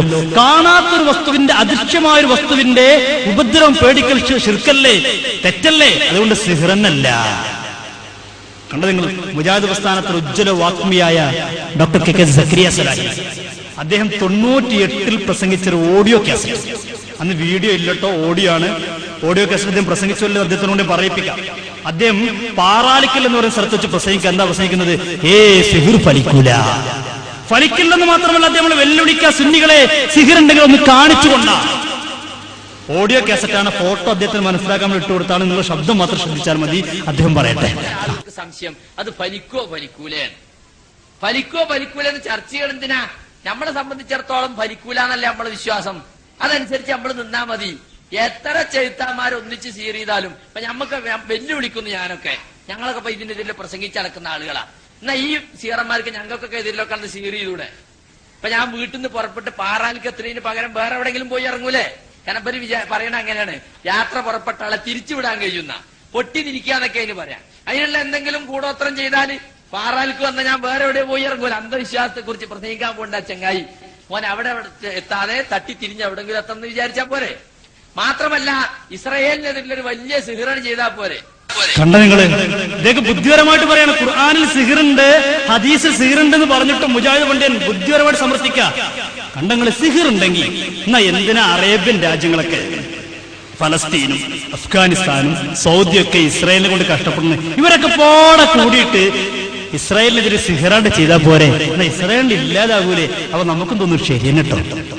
അതേ മുജാഹിദ് പറഞ്ഞ എല്ലാവരും പെട്ടെന്ന് ശരിയെന്നിട്ട് ഇറങ്ങുന്ന ഒക്കെ ബുദ്ധിപരമായിട്ട് ഇങ്ങനെ സമർത്ഥിക്കാണ്. പറട്ടെ. അറബ് രാഷ്ട്രങ്ങളൊക്കെ പാടെ കൂടി കോടിക്കണക്കിന് ഉറുപ്പ്യ ചെലവാക്കിയിട്ട് കഷ്ടപ്പെട്ടുകൊണ്ടിരിക്കുക ഇസ്രായേലിനെ കൊണ്ട്. എന്നാ ഒരു ഇസ്രായേലിനെതിരെ സിഹ്റാണ് ചെയ്താൽ പോരെ? അപ്പൊ സുഹൃത്തുക്കളെ, മറഞ്ഞ മാർഗത്തിലൂടെ ഖൈറും ഷർറും വരുത്താൻ അള്ളാഹുവിന്റെ മാത്രമേ സാധിക്കൂ എന്ന് 80 വർഷക്കാലം ഇവർ സമൂഹത്തോട് പറഞ്ഞതാണ് സിഹ്ർ ഫലിക്കില്ല, സിഹ്ർ ഫലിക്കില്ല. സിഹ്ർ ഫലിക്കുമെന്ന് വിശ്വസിച്ചാൽ ഖളാ ഖദറിനെതിരാണ്. അതുകൊണ്ട് സിഹ്ർ ഫലിക്കില്ല. അങ്ങനെ ഉണ്ടെങ്കിൽ ഇസ്രായേലിനെതിരെ സിഹ്ർ ചെയ്തൂടെ? പിന്നെ അദ്ദേഹം ചോദിച്ചിട്ടില്ലേ, ഞാൻ പാറാലിക്കൽ എന്നൊരു സ്ഥലത്ത് വെച്ച് പ്രസംഗിക്കുമ്പോ നിങ്ങൾക്ക് എനിക്ക് സിഹ്ർ ചെയ്താൽ ഞാൻ ഇവിടെ വന്ന് പ്രസംഗിക്കാതെ വേറെ എവിടെയും പോയി ഇറങ്ങൂലേ? പൊട്ടിച്ചിരിക്കാൻ കഴിയുന്നല്ലേ നിങ്ങളുടെ വിശ്വാസം? സിഹ്ർ അങ്ങനെ കഴിവുണ്ടെങ്കിൽ അങ്ങനെ ചെയ്തൂടെ? നമ്മൾ പറഞ്ഞു സക്കരിയ സലാഹി, സിഹ്ർ ഉണ്ട്, സിഹ്ർ ഇത് ഫലിക്കും ചെയ്യും. പക്ഷെ ഞങ്ങൾ ചെയ്യാത്ത സിഹ്ർ ഇല്ലാത്തോണ്ടല്ല, ചെയ്യാൻ പറ്റാത്തോണ്ടാണ്. സിഹ്ർ ചെയ്യാൻ പറ്റില്ല, കടുത്ത തെറ്റാണ്. സിഹ്ർ ചെയ്യൽ വൻ പാപങ്ങളിൽപ്പെട്ടതാണ്. അതുകൊണ്ട് നമ്മൾ സിഹ്ർ ഇല്ലാന്ന് പറഞ്ഞു. ഇപ്പൊ ഇവരെ കണ്ടോ, ചെയ്യണില്ലല്ലോ. ചെയ്യാത്തതുകൊണ്ടാ, ഇല്ലാത്തോണ്ടല്ലേ? ഇപ്പൊ ഞാനിവിടുന്ന് പ്രസംഗിക്കാണ്, മദ്യപിച്ചു കഴിഞ്ഞാൽ മദ്യപാനത്തിന് ലഹരിയുണ്ട്. അപ്പൊ ഒരാൾ പറയേ മദ്യപാനത്തിന് ലഹരിയില്ല, ഉണ്ടെങ്കിൽ കാണിച്ചെന്നാ നീ. എന്നാ ഞാൻ എന്ത് ചെയ്യാം, ഒരു കുപ്പിടുത്ത് കൊടുത്തിട്ട് ഇന്ന് പ്രസംഗിക്കുമ്പോൾ കുടിച്ചു കണ്ടോ, അപ്പൊ ലഹരി കണ്ടില്ലേ, കാണിച്ചു കൊടുക്കാൻ പറ്റും. സാധനം കാണിച്ചു കൊടുക്കാൻ പറ്റില്ലല്ലോ. പക്ഷെ ഇവര് പറഞ്ഞു കാണിച്ചു തരാത്തതുകൊണ്ടാ, ഇല്ലാത്തതുകൊണ്ടാ. പക്ഷെ 80 വർഷം കഴിഞ്ഞപ്പോ അവർക്ക് ബോധ്യപ്പെട്ടു ഞങ്ങൾ പറഞ്ഞ തെറ്റാണ്, തിരുത്താണ്. ഈ രീതിയിലൂടെയൊക്കെ മറ്റൊരു വ്യക്തിയുടെയോ വസ്തുവിന്റെയോ സഹായം തേടുകയോ പ്രതീക്ഷിക്കുകയോ ചെയ്താൽ, മറ്റൊരു വ്യക്തിയുടെയോ ശക്തിയുടെയോ ഉപദ്രവം പേടിക്കുകയോ ഉപദ്രവം മറ്റുള്ളവരിൽ ഫലിപ്പിക്കാൻ കഴിയുമെന്ന് വിശ്വസിക്കുകയോ ചെയ്തു കഴിഞ്ഞാൽ അവൻ മുശ്രിക്കാണ്. അങ്ങനെ ചിന്തിക്കുകയാണെങ്കിൽ നിങ്ങൾ ആലോചിച്ച് നോക്കൂ, സഹാബത്തിന്റെ എത്ര സംഭവങ്ങൾ കാണാൻ കഴിയും. എത്ര പ്രതിസന്ധി ഘട്ടങ്ങളാ സഹാബത്ത് നബിയുടെ അടുക്കൽ വന്നത്. കണ്ട നിങ്ങൾ, സയ്യിദുനാ അബൂ ഹുറൈറ റളിയല്ലാഹു അൻഹു ലോകത്തെ ഏറ്റവും കൂടുതൽ ഹദീസ് റിപ്പോർട്ട് ചെയ്ത റാവിയാരാ? സയ്യിദുനാ അബൂ ഹുറൈറ റളിയല്ലാഹു അൻഹു. അബൂ ഹുറൈറ റളിയല്ലാഹു അൻഹു ഒരിക്കൽ മുത്തുനബി മുഹമ്മദ് റസൂലുള്ളാഹി സല്ലല്ലാഹു അലൈഹി വസല്ലം തങ്ങളുടെ അടുക്കൽ വന്നില്ലേ? നബിയോട് പറഞ്ഞില്ലേ, നബിയെ ഇന്നീ സമീഅതു മിൻക ഹദീസൻ കസീറാ. നബിയെ, അങ്ങേ ഞാൻ ധാരാളം ഹദീസ് കേൾക്കുന്നുണ്ട്. നബിന്റെ ഒപ്പം എപ്പോഴും നടക്കുന്ന സഹാബിയാണ് അബൂ ഹുറൈറ റളിയല്ലാഹു അൻഹു. എപ്പോഴും നബിന്റെ ഒപ്പം ഉണ്ടാകും. പക്ഷെ എത്ര ഹദീസ് കേട്ടാലും നബിയെ ഫഅൻസാഹു യാ റസൂലല്ലാഹ്, ഒക്കെ ഞാൻ മറക്കണം നബിയെ, ഒരു പരിഹാരം വേണം. എന്താ അബൂ ഹുറൈറയുടെ പ്രശ്നം? മെമ്മറി പവർ വളരെ കുറവാണ്. എത്ര പഠിച്ചാലും മറക്കാണ്, ഓർമ്മശക്തിയില്ല. അപ്പൊ നബി എന്താ പറഞ്ഞത്? എടാ, ഓർമ്മശക്തി ഇല്ലെങ്കിൽ എന്നോട് സഹായം ചോദിക്കുക, പടച്ചോരോട് ചോദിക്കുക. അല്ലെങ്കിൽ ഭൗതികമായ വല്ല മാർഗങ്ങളും, വല്ല അരിഷ്ടമോ കഷായോ വല്ലതും വാങ്ങിക്കുടിക്കുക, അല്ലെങ്കിൽ ഇന്ന ചെടി പോയി കഴിക്കുക, ഇന്ന് ഓർമ്മശക്തി ഉണ്ടാകും. അല്ലെങ്കിൽ മെമ്മറിക്ക് പറ്റിയ എക്സസൈസ്, ഇന്ന് ഓർമ്മശക്തി ഉണ്ടാകും എന്നാണ് റസൂൽ പറഞ്ഞത്? അല്ല. നബിത്തങ്ങൾ അസാധാരണ രീതിയിലൂടെ സഹായിക്കുമെന്ന് മനസ്സിലാക്കി നബിയോട് പോയി സഹായം ചോദിച്ച അബൂ ഹുറൈറയോട് റളിയല്ലാഹു അൻഹു മുത്തുനബി മുഹമ്മദ് മുസ്തഫ സല്ലല്ലാഹു അലൈഹി വസല്ലം പറഞ്ഞതാ, അബൂ ഹുറൈറ ഉബ്സുത് റിദാഅക യാ അബൂ ഹുറൈറ, ഉബ്സുത് റിദാഅക യാ അബൂ ഹുറൈറ. അബൂ ഹുറൈറ തലപ്പാങ്ങ് വിരിച്ചു പിടിക്ക്, തലപ്പാവങ്ങ് വിരിച്ചു പിടിക്ക്. അപ്പൊ അബൂ ഹുറൈറ തലയെ കെട്ടിന്ന് മനസ്സിലായി. ഇന്ന് തലയെക്കെട്ടൊക്കെ വിദേഹത്താണ്, ഇന്ന് തലയെക്കെട്ടൊക്കെ വിദേഹത്താണ്. അന്ന് തലയെ കെട്ടിന്ന് മനസ്സിലായി. അബൂ ഹുറൈറ റസൂൽ പറഞ്ഞു, അബൂ ഹുറൈറ ആ തലപ്പാവങ്ങ് വിരിച്ചു പിടിക്ക്. അബൂ ഹുറൈറ പറയുന്നു, ഞാൻ ഉടൻ തന്നെ എന്റെ തലപ്പാവ് വിരിച്ചു പിടിച്ചു, നിവർത്തി പിടിച്ചു. ഹബീബായ നബി മുഹമ്മദ് മുസ്തഫ സല്ലല്ലാഹു അലൈഹി വസല്ലം തന്റെ ഷറഫാക്കപ്പെട്ട കൈ കൊണ്ടുവന്നുകൊണ്ട് ആ തലപ്പാവിൽ വെക്കുന്നു. എന്നിട്ട് എന്നോട് പറഞ്ഞു, അബൂ ഹുറൈറ ഫളമും ഇലാ സദ്രിക യാ അബൂ ഹുറൈറ, അബൂ ഹുറൈറ തങ്ങളെ നിങ്ങളുടെ നെഞ്ചിലേക്ക് നിന്ന് കൂട്ടിപ്പിടിക്ക്. നബി തങ്ങളെ ഷറഫാക്കപ്പെട്ട കൈതട്ടിയ തലപ്പാവ് നെഞ്ചിലേക്ക് കൂട്ടിപ്പിടിക്കാൻ പറയുന്ന ഫളമംതു, ഞാൻ അങ്ങനെ കൂട്ടിപ്പിടിക്കുന്നു. ഫമാ നസീതു ഹദീസം ബഅദു, പിന്നീട് ഒരിക്കൽ പോലും ഒരു ഹദീസ് പോലും ഞാൻ മറന്നിട്ടില്ല. സയ്യിദുനാ അബൂ ഹുറൈറ. എന്താ ചെയ്ത്? ഇത് സാധാരണ കഴിവാണോ? എന്നാ സുഖായില്ലേ? നമ്മളെ നാട്ടിലൊക്കെ മദ്രസയിലെ ചില കുട്ടികൾ എത്ര കൊല്ലം പൊതുപരീക്ഷയ്ക്ക് ഇരുത്തിയാലും അവറ്റിൽ ജയിക്കൂല. എന്നാ കുട്ടികളൊക്കെ വിളിക്കുക, നാളെ വരുമ്പോ എല്ലാവരും തലയെ കെട്ടി വരണം കേട്ടോ പറയാ. തലയെ കെട്ടി വന്നിട്ട് സദർസ വിളിക്കുക, എല്ലാവരും തലയെ കെട്ടി അയച്ചു പിടിക്കും, ഒരു കയ്യിൽ കൊണ്ടു വെക്കുക, ഫളമും ഇലാ സദ്രിക, നെഞ്ചിലെ കൂട്ടി പിടിക്കുക. അപ്പൊ കുട്ടികൾ നെഞ്ചിലെ കൂട്ടി പിടിച്ചു. പിന്നീട് ഒരിക്കൽ പോലും ഒരു പാഠം ഞാൻ മറന്നിട്ടില്ല. പിറ്റത്തെ പരീക്ഷയിൽ എല്ലാവരും ജയിച്ചു. പറയാൻ കഴിയും? സാധാരണ കഴിവണ എല്ലാവരും കഴിയണ്ടേ? അസാധാരണ രീതിയിലൂടെ മുത്തുനബി മുഹമ്മദ് റസൂലുള്ളാഹി സല്ലല്ലാഹു അലൈഹി വസല്ലം തങ്ങളെ സഹായിക്കുന്നു, സഹാബത്ത് സഹായം പ്രതീക്ഷിക്കുന്നു. മറ്റൊരു സംഭവം നോക്കൂ, നിങ്ങൾ സഹീഹുൽ ബുഖാരി തന്നെ.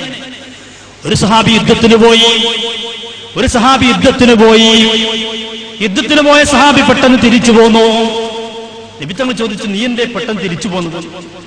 ആ സഹാബി പറഞ്ഞു, നബിയെ, എന്റെ ഒപ്പം ഉണ്ടായിരുന്ന ആളുകൾ 150 ആളുകളുണ്ട്. വകാനു അസ്ഹാബ ഖൈൽ യാ റസൂലല്ലാഹ്, നബി അവരൊക്കെ നന്നായിട്ട് കുതിര ഓടിക്കാൻ കഴിവുള്ള ആളുകളാണ്, കുതിരപ്പുറത്ത് സഞ്ചരിക്കാൻ നല്ല കഴിവുള്ള ആളാ. ഞാനാണ് ഈ കുതിരപ്പുറത്ത് കയറുമ്പോഴേക്ക് വീഴുകയാണ് നബിയെ, ഒരു പരിഹാരം വേണം. എന്താ സഹാബിയുടെ പ്രശ്നം? ഡ്രൈവിംഗ് ക്ലിയർ അല്ല, കുതിര ഓടിക്കാൻ കഴിയില്ല. അങ്ങനെ ഉണ്ടല്ലോ നമ്മുടെ നാട്ടിലെ കുട്ടികളൊക്കെ. എത്ര ഡ്രൈവിംഗ് പഠിപ്പിച്ചു കൊടുത്താലും ലൈസൻസ് എടുക്കാൻ വേണ്ടി ചെന്നിട്ട് ഒന്ന് ആ 8 ഇടാൻ പറഞ്ഞ, മോട്ടോർ സൈക്കിളിൽ 8 ഇടാൻ പറഞ്ഞാൽ കാണാൻ കമ്പി കൊണ്ടുവന്ന് ഇട്ടിക്കും, അല്ലെങ്കിൽ കാലൊത്തു ലൈസൻസ് കിട്ടില്ല. ഈ പ്രശ്നമാണ് ഈ സഹാബിക്കുള്ളത്. നബി എന്താ ചെയ്തത്? നബി പറഞ്ഞ കുതിരപ്പുറത്ത് കയറ്, പൊട്ടെ അങ്ങനെ പഠിപ്പിച്ചു കൊടുക്കരുത്. അല്ല, കുതിര ഓടിക്കാൻ കഴിയില്ലെന്നുള്ള പ്രയാസവുമായി വന്ന സഹാബിയുടെ നെഞ്ചിലേക്ക് അഷ്റഫുൽ ഖൽഖ് നബി മുഹമ്മദ് റസൂലുള്ളാഹി സല്ലല്ലാഹു അലൈഹി വസല്ലം തങ്ങൾ ഷറഫാക്കപ്പെട്ട കൈകൊണ്ട് ഒരൊറ്റടി. റബ്ബൻ നബി സല്ലല്ലാഹു അലൈഹി വസല്ലം ബിയദിഹി അലാ സദ്രി, സഹീഹുൽ ബുഖാരി. റസൂലുള്ളാഹിന്റെ കൈ കൊണ്ട് എന്റെ നെഞ്ചിലേക്ക് അടിച്ചു. എത്രത്തോളം, എന്തുമാരടി!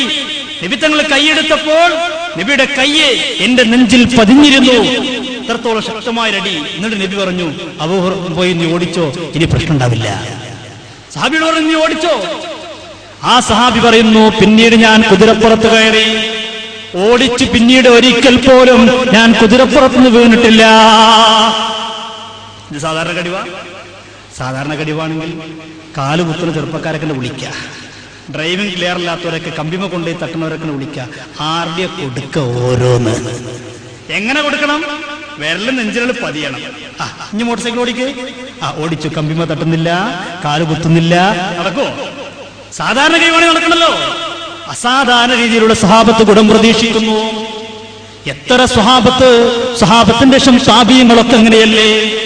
അവരെ പ്രതിസന്ധി ഘട്ടങ്ങളിൽ, പ്രയാസ ഘട്ടങ്ങളിൽ നബിന്റെ അടുക്കൽ ചെല്ലുന്നു, സ്വഹാബത്ത് മുൻഗാമികളുടെ അടുക്കൽ ചെല്ലുന്നു. കണ്ടില്ലേ എത്ര സംഭവങ്ങളാണ്? മഴയില്ലാതെ വിഷമിച്ചപ്പോ സ്വഹാബത്ത് എന്താ ചെയ്തത്?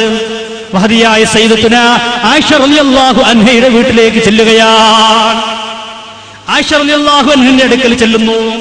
ഞാൻ പ്രത്യേകം പറയാനുള്ള കാരണം, പലപ്പോഴും മുജാഹിദ് സുഹൃത്തുക്കൾക്ക് ഒരു പ്രചാരമുണ്ട്, ഈ കബറിങ്ങ പോയി സഹായം തേടുക എന്നുള്ള ശൈലിയൊക്കെ അത് കേരളത്തിൽ മാത്രമുള്ളതാണ്. അല്ല, നോക്ക് നിങ്ങൾ, എന്റെ കയ്യിൽ കാണുന്ന ഗൾഫിലെ പള്ളികളിൽ തൂക്കുന്നൊരു ചാർട്ടാണ്, ദുബൈയിലെ ഔക്കാഫിന്റെ കീഴിലുള്ള പള്ളികളിൽ തൂക്കുന്നൊരു ചാർട്ടാണ്. അൽ മുസ്ലിമു യസ്അലു വൽ ഇസ്ലാമു യുജീബ്. മുസ്ലിമിന്റെ ചോദ്യങ്ങൾക്ക് ഇസ്ലാമിന്റെ മറുപടി എന്ന് പറഞ്ഞ് ഏകദേശം 37ഓളം ചോദ്യങ്ങളും ആ ചോദ്യത്തിലുള്ള മറുപടിയുമാണ് ഈ ചാർട്ടിലുള്ളത്. 37 ചോദ്യങ്ങൾ. ആ കൂട്ടത്തിൽ ഇതിലൊരു 28ാമത്തെ ചോദ്യം എന്താ? ചോദ്യം ബിമാദാ വബിമൻ നതവസ്സലു ഇലല്ലാഹ്. അല്ലാഹുവിലേക്ക് ദുആ ചെയ്യുമ്പോൾ ബിമാദാ വബിമൻ നതവസ്സലു ഇലല്ലാഹ്, എന്തിനൊക്കെയാണ്, ആരൊക്കെയാണ് അല്ലാഹുവിലേക്ക് ദുആ ചെയ്യുമ്പോൾ മധ്യവർത്തിയാക്കേണ്ടത്? അല്ലാഹുവിലേക്ക് ദുആ ചെയ്യുമ്പോൾ എന്തിനൊക്കെയാണ് മധ്യവർത്തിയാക്കേണ്ടത്? മറുപടി നതവസ്സലു ഇലല്ലാഹി ബിഅസ്മാഇഹിൽ ഹുസ്നാ വസിഫാതിഹി വൽ അമലിസ് സാലിഹി വഅംബിയാഇഹി വഇബാദിഹിസ് സാലിഹീൻ. അല്ലാഹുവിനോട് ചോദിക്കുമ്പോൾ ഇടയിലാക്കേണ്ട ആളുകൾ, ഒന്ന് അല്ലാഹുവിന്റെ പരിശുദ്ധമായ അസ്മാഉൽ ഹുസ്ന, രണ്ടാമത് സിഫാത്തിഹി അല്ലാഹുവിന്റെ സിഫത്തുകള്, മൂന്ന് വൽ അമലിസ് സാലിഹി സാലിഹായ അമലുകൾ, നാല് വ അംബിയാഇഹി അല്ലാഹുവിന്റെ അംബിയാക്കളെ ഇടയിലാക്കണം, വ ഇബാദിഹിസ് സാലിഹീൻ സ്വാലിഹീങ്ങളായ അല്ലാഹുവിന്റെ ഔലിയാക്കൾ, ആ ഔലിയാക്കളെ മധ്യവർത്തിയാക്കി ദുആ ചെയ്യാം. ആര് പറയുന്നു? ദുബൈയിലെ ഔക്കാഫിന്റെ കീഴിലുള്ള ചാർട്ടിൽ പറയുന്നു. അതിന് തെളിവായിട്ട് കൊടുത്താൽ എന്താ? തെളിവ് നോക്കാം. നോക്കൂ നിങ്ങൾ, തെളിവെന്താ? തെളിവ് ഈ ചാർട്ടിൽ പറയുന്നു, മദീനയിൽ മഴയില്ലാതെ ക്ഷാമമുണ്ടായി. ആ ക്ഷാമമുണ്ടായ സമയത്ത് സ്വഹാബത്ത് ആയിഷ ബീവിന്റെ അടുക്കിലേക്ക് വരികയാണ്. മദീനയിൽ മഴയില്ലാതെ, വെള്ളമില്ലാതെ ജനങ്ങൾ ബുദ്ധിമുട്ടിയ സമയത്ത് ആയിഷ റളിയല്ലാഹുവിന്റെ അടുക്കൽ വരുന്നു. ഫഖാലത്ത്, ആ സമയത്ത് ആയിഷ റളിയല്ലാഹു അൻഹ പറയുന്നു, ഉൻദുറൂ ഇലാ ഖബരിൻ നബി സല്ലല്ലാഹു അലൈഹി വസല്ലം. മഴയില്ല, വെള്ളമില്ല, ക്ഷാമമായി കൊണ്ട് സഹാബത്ത് നബിന്റെ അടുക്കൽ വന്ന് ആയിഷ റളിയല്ലാഹുവിന്റെ അടുക്കൽ വന്നപ്പോ ആയിഷ റളിയല്ലാഹു കൊടുത്ത മറുപടി എന്താ? മഴയില്ലെങ്കിൽ, വെള്ളമില്ലെങ്കിൽ പടച്ചോനോട് ചോദിച്ചോളി, നമ്മളെന്താ എന്റെ അടുക്കിലേക്ക് വന്ന് എന്നല്ല ആയിഷ റളിയല്ലാഹു പറഞ്ഞത്. ആയിഷ റളിയല്ലാഹു പറയുന്നു, ഉൻദുറൂ ഇലാ ഖബരിൻ നബി സല്ലല്ലാഹു അലൈഹി വസല്ലം. റസൂലുള്ളാഹിന്റെ ഖബറിലെ ഏതേ കിടക്കുന്നത്, അവിടെ പോകൂ, അവിടേക്ക് നോക്കൂ നിങ്ങൾ. അവിടെ ചെന്നിട്ട് ഫജ്അലുഹു മിൻ ഖുവൻ തആലാ യകൂനു ബൈനഹു വബൈനസ് സമാഇ സഖഫുൻ. റസൂലുള്ളാഹിന്റെ ഖബറിന്റെ മുകളിൽ ഒരു ദ്വാരം നിങ്ങൾ ഉണ്ടാക്കണം. അവിടെ ചെന്ന് നിങ്ങളെ പ്രശ്നങ്ങൾ പറയണം, എങ്കിൽ പരിഹാരമുണ്ടാകും. ആരാ പറയുന്നത്? ബീവി ആയിഷ റളിയല്ലാഹു അൻഹ. സഹാബത്തപ്പം എന്താ പറഞ്ഞത്? ആഹാ, ഞങ്ങൾ ഇവിടെ വന്നത് തൗഹീദിലധിഷ്ഠിതമായ വല്ല പരിഹാരം ഉണ്ടാവിച്ചിട്ടാണ്. നിങ്ങൾ ഖബറിന് പോകാനാ പറയണത്? ഖബർ പൂജ നടത്താനാ പറയണത്? റസൂലുള്ളാഹിന്റെ ഒപ്പം ഇത്രയും കാലം നടന്നിട്ട് ആയിഷമ്മ അങ്ങക്ക് തൗഹീദ് മനസ്സിലായിട്ടില്ലേ? നിങ്ങൾ ഒരു പുടവി വായിച്ചിട്ടില്ലേ? ഒരു അൽമനാറ് അറിയിട്ടില്ലേ എന്നാണോ സഹാബത്ത് പറഞ്ഞത്? അല്ല, സഹാബത്ത് എന്താ ചെയ്തത്? സഹാബത്ത് തിരിച്ചു പോകുന്നു, റസൂലുള്ളാഹിന്റെ ഖബറിന് പോകുന്നു. സുബ്ഹാനല്ലാഹ്, ആയിഷ റളിയല്ലാഹു അൻഹ പറഞ്ഞതുപോലെ ചെയ്യുന്നു. പറഞ്ഞു ചെയ്യേണ്ട താമസം സുബ്ഹാനല്ലാഹ് ശക്തമായ മഴ ലഭിക്കുന്നു. അഷ്റഫുൽ ഖൽഖ് നബി മുഹമ്മദ് റസൂലുള്ളാഹി സല്ലല്ലാഹു അലൈഹി വസല്ലം തങ്ങളെ ഖബറിന് പോയപ്പോൾ മഴ ലഭിച്ചു. ഇത് കിതാബിലൊക്കെ ഉണ്ട്. അതിന് പുറമെ വിദേശ രാജ്യങ്ങളിലെ പള്ളികളിൽ തൂക്കുന്ന ചർച്ച. ഞാൻ എന്തിനു പഠിച്ചു? നാളെ ഒന്ന് പറയരുത് ഇതൊക്കെ കഴിഞ്ഞ് ഒരു ചട്ടയാണ്, ചാർട്ടപ്പ തെളിവ് എന്നൊന്നും പറയരുത്. കിതാബിലൊക്കെ ഉള്ളതിന് പുറമെ ഗൾഫ് രാജ്യങ്ങളിലുള്ള പള്ളികളിൽ തൂക്കപ്പെടുന്ന ചാർട്ടിലടക്കമുണ്ട് എന്ന് ഞാൻ പറയുന്നു. ഇനി എന്തിനേറെ ഹജ്ജിന് പോയവർക്കറിയില്ലേ? ഹജ്ജിന് പോയവർക്കറിയില്ലേ? മദീനത്ത് പോയവർക്കറിയില്ലേ? അല്ലാഹുവിന്റെ റസൂൽ സല്ലല്ലാഹു അലൈഹി വസല്ലമ തങ്ങളുടെ ഖബറിന്റെ മുമ്പിൽ 2 തൂണുകളുണ്ട്. ആ തൂണുകളിൽ എഴുതപ്പെട്ടിരിക്കുന്ന എന്താ? 2 പദ്യങ്ങളുണ്ട്. ലോക മുസ്ലിമീങ്ങൾ അവിടെ ചെല്ലുമ്പോൾ പൊട്ടിക്കരഞ്ഞുകൊണ്ട് ആ പദ്യം ആലപിക്കാറില്ലേ? 2 പദ്യങ്ങൾ കണ്ടിട്ടില്ലേ സ്വർണ്ണ ലിപികളാൽ എഴുതപ്പെട്ടിരിക്കുന്നത്? സുൽത്താന ഖബറിന്റെ ഇപ്പുറത്തെഴുതിയെല്ലാം മായ്ച്ചെങ്കിലും ഇന്നും മായ്ക്കാൻ കഴിയാതെ എല്ലാവർക്കും വായിക്കാൻ പറ്റുന്ന രീതിയിൽ കാണപ്പെടുന്ന 2 പദ്യം. യാ ഖൈറ മൻ ദുഫിനത് ബിൽ കാഇ അളുമുഹു ഫതാബ മിൻ തിബിഹിൻ നൽകാഉ വൽ അകമു നഫ്സുൽ ഫിദാഉ ലിഖബ്രിൻ അൻത സാകിനുഹു ഫിഹിൽ ലഫാഫു വഫിഹിൽ ജൂദു വൽ കറമു. 2 പദ്യം. എന്താണ് ആ പദ്യത്തിന്റെ അടിസ്ഥാനം? ഇന്നും മദീനത്ത് പോയാൽ കാണാൻ കഴിയുന്ന കാര്യമാണ്. സുൽത്താന ഖബറിന്റെ മുമ്പിൽ 2 തൂണുകളിലായിട്ട് കാണാൻ കഴിയുന്ന 2 പദ്യം. എന്താണ്, ആരാണ് ആ പദ്യം പാടിയത്? എന്താണ് ആ പദ്യത്തിന്റെ അടിസ്ഥാനം? ഒരിക്കൽ അഷ്റഫുൽ ഖൽഖ് സല്ലല്ലാഹു അലൈഹി വസല്ലം തങ്ങളുടെ വഫാത്തിന് ശേഷം ഒരാൾ റസൂലുള്ളാഹിന്റെ ഖബറിലേക്ക് വരികയാണ്. വന്നുകൊണ്ട് അദ്ദേഹം പൊട്ടിക്കരഞ്ഞുകൊണ്ട് പറഞ്ഞു, നബിയേ, സമീഅത്തുല്ലാഹ യഖൂൽ വലൗ അന്നഹും ഇല്ലലമു അൻഫുസഹും ജാഊക വസ്തഗ്ഫിറുല്ലാഹ വസ്തഗ്ഫറ ലഹുമുർ റസൂലു ലവജദുല്ലാഹ തവ്വാബുർ റഹീമ. നബിയേ, അല്ലാഹു പറയുന്നത് ഞാൻ കേട്ടിട്ടുണ്ട്. ആരെങ്കിലും സ്വശരീരത്തോട് തെറ്റ് ചെയ്ത് അങ്ങയെ സമീപിക്കുകയും അങ്ങവർക്ക് വേണ്ടി പൊറുക്കലിനെ ചോദിക്കുകയും ചെയ്തു കഴിഞ്ഞാൽ നബിയെ, അള്ളാഹു അവരെ പാപം പുറത്തു കൊടുക്കും, അവരെ തൗബ സ്വീകരിക്കുമെന്ന് പരിശുദ്ധ ഖുർആനിലുണ്ടല്ലോ. അതുകൊണ്ട് നബിയെ, ജീതുക യാ റസൂലല്ലാഹ്, അങ്ങയുടെ ഖബറിൽ ഞാൻ ഇതാ വന്നിരിക്കുന്നു. മുസ്തശ്ഫിയൻ ബിക യാ റസൂലല്ലാഹ്, അങ്ങയെ കൊണ്ട് ശഫാഅത്ത് തേടുന്നവനായി, റക്കമന്റ് തേടുന്നവനായി അങ്ങയുടെ ഖബറിൽ ഇതാ വന്നിരിക്കുന്നു എന്ന് പറഞ്ഞ് അവിടെയുള്ള മണ്ണെല്ലാം തലയിലൂടെ വാരി വലിച്ചെറിഞ്ഞ് അദ്ദേഹം പൊട്ടി പൊട്ടി കരഞ്ഞുകൊണ്ട് അദ്ദേഹം തിരിച്ചു പോകുന്നു. അദ്ദേഹം പാടിയ പാട്ടാണ് ഇന്നും സ്വർണ്ണ ലിപികളാൽ പരിശുദ്ധമായ റൗളാ ഷരീഫിന്റെ മുമ്പിൽ, ഹബീബിന്റെ ഖബറിന്റെ മുമ്പിൽ 2 തൂണുകളിൽ എഴുതപ്പെട്ടിരിക്കുന്നത്. ആര് പാടിയതിനേക്കാൾ ഉപരി നൂറ്റാണ്ടുകളായിട്ട് അവിടെ കണ്ടുകൊണ്ടിരിക്കുന്നത്. സൗദിയൻ ഗവൺമെന്റ് പലതും വായിച്ചെങ്കിലും പലരും ചോദിക്കാറുണ്ട്, ഗൾഫിൽ ചെന്ന് കഴിഞ്ഞാൽ ഈ കുബ്ബയൊന്നും കാണാറില്ലല്ലോ, ഖബറിന് മുകളിൽ കുബ്ബയൊന്നും കാണാറില്ലല്ലോ. അതിനൊക്കെ കാരണമുണ്ട്. എന്തേ കാണാതിരിക്കാൻ കാരണം? അതൊക്കെ ആരാ തല്ലി തകർത്തത്? ഖബറിന്റെ മുകളിൽ കാണുന്ന കുബ്ബളൊക്കെ തകർത്തതാരാ? എന്റെ കയ്യിൽ കാണുന്ന സാൽവേഷൻ സുവനീറാണ്. ഈ സുവനീറിൽ പരിചയപ്പെടുത്തുന്നു മുഹമ്മദ് അബ്ദുൽ വഹാബ് നടപ്പിലാക്കിയ പരിഷ്കരണങ്ങൾ എന്തൊക്കെയാ? ഖബറിന്റെ മുകളിൽ ഉണ്ടായിരുന്ന ഒരുപാട് കുബ്ബകൾ തച്ചു തകർത്തു. സൗദിയിലുണ്ടായിരുന്ന, എന്തിനേറെ ഇതിൽ പറയുന്നു, മഹാനായ ഉമർ ഇബ്നുൽ ഖത്താബ് റളിയല്ലാഹു അൻഹുവിന്റെ പ്രിയപ്പെട്ട സഹോദരന്റെ ഖബറിന്റെ മുകളിൽ വരെ കുബ്ബയുണ്ടായിരുന്നു. അതൊക്കെ തകർത്തത് മുഹമ്മദ് അബ്ദുൽ വഹാബിന്റെ നേതൃത്വത്തിലുള്ള ഭരണകൂടമായിരുന്നു. എവിടെ പറയുന്നു? സാൽവേഷൻ സമ്മേളനത്തിന്റെ ഭാഗമായി ഇറക്കിയ സുവനീറിൽ പറയുന്നു. എന്നിട്ടിപ്പോ പറയും, ചോദിക്കുക, എന്താ അവിടെ നിന്ന് കുബ്ബല്ലാത്ത? തകർത്ത പിന്നെ എങ്ങനെ ഉണ്ടാകുക? നിങ്ങൾ മദീനത്ത് ചെല്ലൂ, മദീനത്തെ പള്ളിന്റെ ഉള്ളിൽ കാണാം ഒരു ലൈബ്രറി. ആ ലൈബ്രറിയിൽ കാണാം ഒരു LCD സംവിധാനം. ആ LCD സംവിധാനത്തിൽ പഴയകാല മദീനയുടെ ഫോട്ടോ കാണിക്കുന്നുണ്ട്. ഒന്ന് കണ്ടു നോക്ക് നിങ്ങൾ. അവിടെ കാണാം പഴയ മദീനത്തെ ജന്നത്തുൽ ബഖീഉം അതുപോലെ തന്നെ മക്കത്തുമൊക്കെയുള്ള ജന്നത്തുൽ ബഖീഉം ജന്നത്തുൽ മുഅല്ലിയും ഒക്കെ കാണാം. എന്താ അവിടുത്തെ അവസ്ഥ? നല്ല നല്ല കുബ്ബയുള്ള ഖബറുകൾ. ആര് തകർത്തതാ? സൗദിയൻ ഗവൺമെന്റ് തകർത്തതാണ്. സൗദിയൻ ഗവൺമെന്റിനെ താല്പര്യമുള്ളൂ, ജനങ്ങൾക്ക് താല്പര്യമില്ല. കാരണം ഈ പുസ്തകത്തിൽ തന്നെ പറയുന്നു, സൗദിയിലെ 70% വരുന്നവരും സുന്നികളാണ്. സലഫി ചിന്താരിക്കാർ 20% മാത്രമേ ഉള്ളൂ. സൗദിയിൽ സലഫി ചിന്താരിക്കാർ എന്ന് പറഞ്ഞാൽ കേരള വഹാബി ചിന്താഗതിയുള്ളവർ 20. അതന്നെ കേരള വഹാബികളുടെ ചിന്താഗതിയല്ല, അത് വേറെ ചിന്താഗതി. ഒരു കാലത്ത് സിഹിറില്ലെന്ന് പറഞ്ഞ ആളുകൾ, സിഹിർ ഫലിക്കില്ലെന്ന് പറഞ്ഞ ആളുകൾ ഇപ്പൊ പറയുന്നു സിഹിർ ഫലിക്കുന്നു. സക്കരിയ സലാഹി തന്നെ പറഞ്ഞു നോക്കുന്നത്. സക്കരിയ സലാഹി പറയാണ്, എന്റെ 2 CD ഇവരെ കയ്യിൽ പൊട്ടിട്ടുണ്ട്. ആ 2 CD ഞാൻ സിഹിർ ഫലിക്കൂല എന്നൊക്കെ പറഞ്ഞിട്ടുണ്ട്. അതൊന്ന് ഞാൻ 98 പ്രസംഗിച്ചതാണ്. അന്നേ അങ്ങനെയൊക്കെ പറഞ്ഞു, പക്ഷെ പൊട്ടത്തരാണ് പറയട്ടെ. ഇപ്പൊ എന്റെ 2 ഓഡിയോ CD വെക്കുന്നുണ്ട്. ഓഡിയോ കാസ്റ്റോള് CD കിട്ടിയിട്ടില്ല. ഒന്ന് 98 ഞാൻ പ്രസംഗിച്ചതാണ്.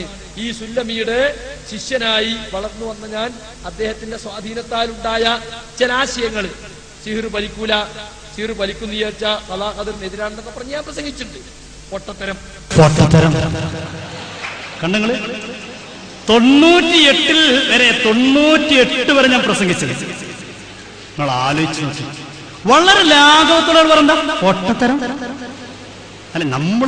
നമ്മൾ അന്നേ പറഞ്ഞു, നമ്മളൊന്ന് പൊട്ടൻ എന്നോ പൊട്ടത്തരം എന്നോ പദപ്രയോഗം നടത്തിയില്ലെങ്കിലും നമ്മൾ മാന്യമായിട്ട് സക്കരിയ സലാഹി പറഞ്ഞു, സക്കരിയ സലാഹി തെറ്റാണ്, നിങ്ങൾ പറഞ്ഞത് ശരിയല്ല, മാന്യമായിട്ട് പറഞ്ഞു. 80 കൊല്ലം കഴിഞ്ഞു അവർക്കത് തിരിഞ്ഞപ്പോൾ പറഞ്ഞു, ഞങ്ങൾ പറഞ്ഞത് പൊട്ടത്തരമാണ്. നിങ്ങൾ ആലോചിച്ചു, ഈ 80 വർഷത്തിനിടക്ക് മരണപ്പെട്ടുപോയ പാവപ്പെട്ട മുജാഹിദ് സുഹൃത്തുക്കളുടെ അവസ്ഥ എന്താ? പൊട്ടത്തരം വിശ്വസിച്ച് മരിച്ചുപോയില്ലേ? അവരെന്ത് ചെയ്യും? അവിടെ നമ്മുടെ വിഷയം. ഇവരെ തിരിച്ചുവരവില്ലെന്നും പറയുന്നത് 80 വർഷത്തിനിടക്ക് മരിച്ചുപോയ ആളുകൾ, ഇപ്പൊ ഇവിടെയൊക്കെ പല മുജാഹിദ് പണ്ഡിതന്മാർ പ്രസംഗിക്കുന്നു, 10 കൊല്ലം കഴിഞ്ഞിട്ട് പറയും ഞങ്ങൾ അങ്ങനെ പ്രസംഗിച്ചേ, അത് പൊട്ടത്തരാണേ. അപ്പൊ അതിനിടക്ക് മരിച്ചുപോയി മുജാഹിദ് സുഹൃത്തുക്കൾ എന്ത് ചെയ്യും? നമ്മൾ എന്തേ പറഞ്ഞു, സക്കരിയ സലാഹി നിങ്ങൾക്ക് തെറ്റുപറ്റിയിട്ടുണ്ടോ? മുജാഹിദ് പണ്ഡിതന്മാരെ തെറ്റുപറ്റിയിട്ടുണ്ട്, നിങ്ങളൊന്നും പഠിക്കാൻ തയ്യാറാകണം. അന്നവരുടെ ഞങ്ങൾ പഠിച്ചിട്ടതൊക്കെ പറയണത് നിങ്ങളെമാരി കന്ധമായി അനുകരിച്ചിട്ടല്ല. പക്ഷെ ഇപ്പൊ പറഞ്ഞു ഞങ്ങൾ പിന്നീട് പഠിച്ചു, ഹദീസിന്റെ കിതാബൊക്കെ പഠിച്ചു, അപ്പൊ ഞങ്ങൾക്ക് മനസ്സിലായി അഹ്ലു സുന്നത്ത് വൽ ജമാഅത്ത് എന്താണ് ഞങ്ങൾക്ക് മനസ്സിലായി. അപ്പൊ ഞാനതൊക്കെ തിരുത്തി അൽഹംദുലില്ലാഹ്. പിന്നീട് എനിക്ക് മനസ്സിലായി, ഹദീസുകൾ പഠിച്ചു, ഷെയ്ഖ് മുഹമ്മദ് നാസിറുദ്ദീൻ അൽബാനിയെ കുറിച്ച് പഠിച്ചു, അതുപോലെ അറബികളുമായി ബന്ധപ്പെട്ട ധാരാളം ഗ്രന്ഥങ്ങൾ ശേഖരിച്ചു. അങ്ങനെ അൽഹംദുലില്ലാഹ് നമുക്ക് മനസ്സിലായി അഹ്ലുസുന്നത്തിന്റെ മാർഗം ഏതാണ്, സലഫിയത്ത് എന്താണ്. അപ്പൊ ഞാനൊക്കെ തിരുത്തി. കണ്ണുങ്ങൾ അങ്ങനെ അൽഹംദുലില്ലാഹ്. എങ്ങനെ അൽഹംദുലില്ലാഹ്? 80 വർഷക്കാലം സമൂഹത്തിനോട് പറഞ്ഞൊരു ആദർശത്തെ കുറിച്ച് ഇപ്പൊ പറയുന്നു ഞങ്ങൾക്കത് തെറ്റുപറ്റിപ്പോയതാണ്. തിരിഞ്ഞതെപ്പോഴാ? പഠിക്കാൻ സന്നദ്ധരായപ്പോൾ. പക്ഷേ ഞാൻ ചോദിക്കുന്നു, 80 വർഷത്തിനിടക്ക് മരണപ്പെട്ടു പോയ പാവപ്പെട്ട മുജാഹിദ് സുഹൃത്തുക്കൾ എന്ത് ചെയ്യും? പാവങ്ങൾ, ഞാൻ അവരെ കുറ്റപ്പെടുത്തുന്നില്ല, അവരെന്ത് ചെയ്യും? സുന്നികളാണെങ്കിൽ നമുക്കൊരു ദ്വാ സമ്മേളനം നടത്തി വെക്കാം. ഇതും പറ്റൂല, മരിച്ചുപോയിരിക്കൊണ്ട് ദ്വാ ചെയ്യാൻ പ്രശ്നക്കാരെ മുജാഹിദല്ലേ. എന്ത് ചെയ്യും? ജീവിച്ചിരിക്കുന്നവരൊക്കെ നീ പറയാ, പടച്ചോനെ ഞങ്ങൾക്ക് തെറ്റുപറ്റി, ഞങ്ങൾ അങ്ങനെയൊക്കെ പ്രസംഗിച്ചു പോയിട്ടുണ്ട്. സക്കരിയ സലാഹിനെ തുറന്നു പറയുന്നത് നിങ്ങൾ, ഞാനൊക്കെ അങ്ങനെ കുറെ കാലം പ്രസംഗിച്ചു നടന്നു, എനിക്ക് തെറ്റുപറ്റിപ്പോയി, അള്ളാഹു പുറത്തു തരട്ടെ, പരസ്യമായിട്ട് കുമ്പസരിക്കുന്നു. കേൾക്കുന്നു നിങ്ങൾ? നമ്മളൊക്കെ മുമ്പ് പറഞ്ഞു, ഈ സലാസിലെ ഞങ്ങളെ പഠിപ്പിച്ചെന്താ അറിയോ, മറഞ്ഞ മാർഗത്തിലൂടെ സഹായിക്കാൻ അള്ളാഹ് മാത്രമേ സഹായിക്കുള്ളൂ. അതുകൊണ്ട് സീർ മുഖേന നമ്മൾ സഹായിക്കും വിചാരിച്ചാൽ തെറ്റാവും. ഞാനൊക്കെ കുറെ കാലം വിശ്വസിച്ച് പ്രസംഗിച്ചിറങ്ങിയിരുന്നു, അള്ളാഹു എനിക്ക് പുറത്തു തരട്ടെ. ഞാനൊക്കെ കുറെ കാലം പ്രസംഗിച്ചു നടന്നേ, അള്ളാഹു പുറത്തു തരട്ടെ എന്ന്. ഇനിയിപ്പോ ഇവിടെ പ്രസംഗിക്കുന്നവരൊക്കെ വന്നിട്ട് പറയും 10 കൊല്ലം കഴിഞ്ഞിട്ട് ഞങ്ങളങ്ങനെ കുറെ കാലം പ്രസംഗിച്ചു, അള്ളാഹു പുറത്തു തരട്ടെ. നമുക്ക് സന്തോഷം, നമ്മളെ തിരിച്ചുവരവിൽ സന്തോഷിക്കുന്നു, അവരെ സ്വാഗതം ചെയ്യുന്നു. പക്ഷേ നമ്മുടെ ദുഃഖം എവിടെയാ? മരണപ്പെട്ടു പോയ പാവപ്പെട്ട മുജാഹിദ് സുഹൃത്തുക്കൾ 80 വർഷക്കാലം ഈ പ്രസ്ഥാനത്തിന് വേണ്ടി രാവും പകൽ കഷ്ടപ്പെട്ട് നടന്ന പ്രിയപ്പെട്ട മുജാഹിദ് സുഹൃത്തുക്കൾ അവരെന്ത് ചെയ്യും? നമ്മൾ അന്നേ പറഞ്ഞ മുജാഹിദ് സുഹൃത്തുക്കളെ, നിങ്ങളുടെ നേതാക്കന്മാരിൽ നിന്ന് പെട്ടുപോയതാണ്, നിങ്ങൾ അറിയാതെ പെട്ടുപോയതാണ്. ഇപ്പൊ ഇയാളും പറയണെന്നെങ്കിൽ ഞാൻ എന്റെ ഉസ്താന്റെ കെണി പെട്ടുപോയതാണ്, ഞാൻ ഇപ്പൊ പ്രാർത്ഥിക്കാൻ രക്ഷപ്പെട്ടല്ലോ പറയട്ടെ. ഞാനിപ്പോ പ്രാർത്ഥിക്കാണ് ഇയാളെ കെണീന്ന് ഇസ്ലാഹി പ്രസ്ഥാനം രക്ഷപ്പെട്ടല്ലോ. ആരെ കെണീന്ന്? സ്വന്തം ഉസ്താദ് അബ്ദുസ്സലാം സുല്ലമിയുടെ കെണീന്ന് ഇസ്ലാഹി പ്രസ്ഥാനം രക്ഷപ്പെട്ടല്ലോ എന്ന് നിങ്ങൾ ആലോചിച്ചു നോക്കി. 80 വർഷക്കാലം കഴിയേണ്ടി വന്നു ഇവർക്കിത് ബോധ്യപ്പെടാൻ. 80 വർഷക്കാലം. പക്ഷെ ബോധ്യപ്പെട്ട് നോക്കുമ്പോഴോ സുബ്ഹാന ജല്ല ജലാലു ഇപ്പൊ പറയണെന്താ, സിഹിർ ഉണ്ട് എന്ന് മാത്രമല്ല, സിഹിർ ഞങ്ങൾക്ക് നന്നായിട്ട് അറിയാന്ന്. നമ്മൾ പണ്ടേ പറഞ്ഞ സാധനം ഉണ്ട്, പക്ഷെ പഠിക്കാൻ പറ്റൂല, പഠിപ്പിക്കാൻ പറ്റൂല, ചെയ്യാൻ പറ്റൂല, ചെയ്യിപ്പിക്കാൻ പറ്റൂല, ഒക്കെ തെറ്റാ. ഇതുപോലെ കള്ള് പറഞ്ഞ സാധനം ഉണ്ട്, കുടിക്കാൻ പറ്റും പറ്റില്ല, വാങ്ങാൻ പറ്റും പറ്റില്ല, കൊടുക്കാൻ പറ്റും പറ്റില്ല, ഒക്കെ ഹറാമാണ്. എന്നവർ സിഹിറുണ്ടോ? ഉണ്ട്. ചെയ്യാൻ പാടില്ല, ചെയ്താൽ കുറ്റാണ്, വലിയ വൻ പാപമാണ്. പഠിക്കാൻ പറ്റും പറ്റില്ല. അന്ന് നമ്മൾ പറഞ്ഞപ്പോ ഈ സാധനം ഇല്ല എന്ന് പറഞ്ഞ ആളുകൾ ഇപ്പൊ പറയാണ് സിഹിർ ഞങ്ങൾക്ക് നന്നായിട്ട് അറിയാം. ആരാ പറയണത്? ഈ സക്കരിയ സലാഹയുടെ ഉസ്താദ്. അപ്പൊ സക്കരിയ സലാഹി പറയാം, ഉസ്താദിന് സിഹിർ അറിയില്ലേ? ഇപ്പൊ രണ്ട് ഗ്രൂപ്പിലാ. ഉസ്താദിന് സിഹിർ അറിയില്ലേ? സിഹിർ പഠിക്കാൻ പറ്റുമോ? പഠിച്ചോ ഗാഫറല്ലേ? അപ്പൊ ഉസ്താദ് ആരാ? രണ്ടും പറയണ പറ്റുള്ളൂ. നിങ്ങൾ ഇവിടെ മറ്റുള്ള സിഹിർ ചെയ്യുന്ന ആളുണ്ട്, ഓലെ ഞങ്ങൾ വെല്ലുവിളിച്ചത്. നിങ്ങൾക്ക് ചെയ്യാൻ അറിയാമെങ്കിൽ നിങ്ങളെക്കാൾ എനിക്കറിയാം. ഇപ്പൊ പ്രസംഗിച്ചതാരാ? അബ്ദുസ്സലാം സുല്ലമി പറഞ്ഞെന്താ, എനിക്ക് സിഹിർ നന്നായിട്ട് അറിയാം.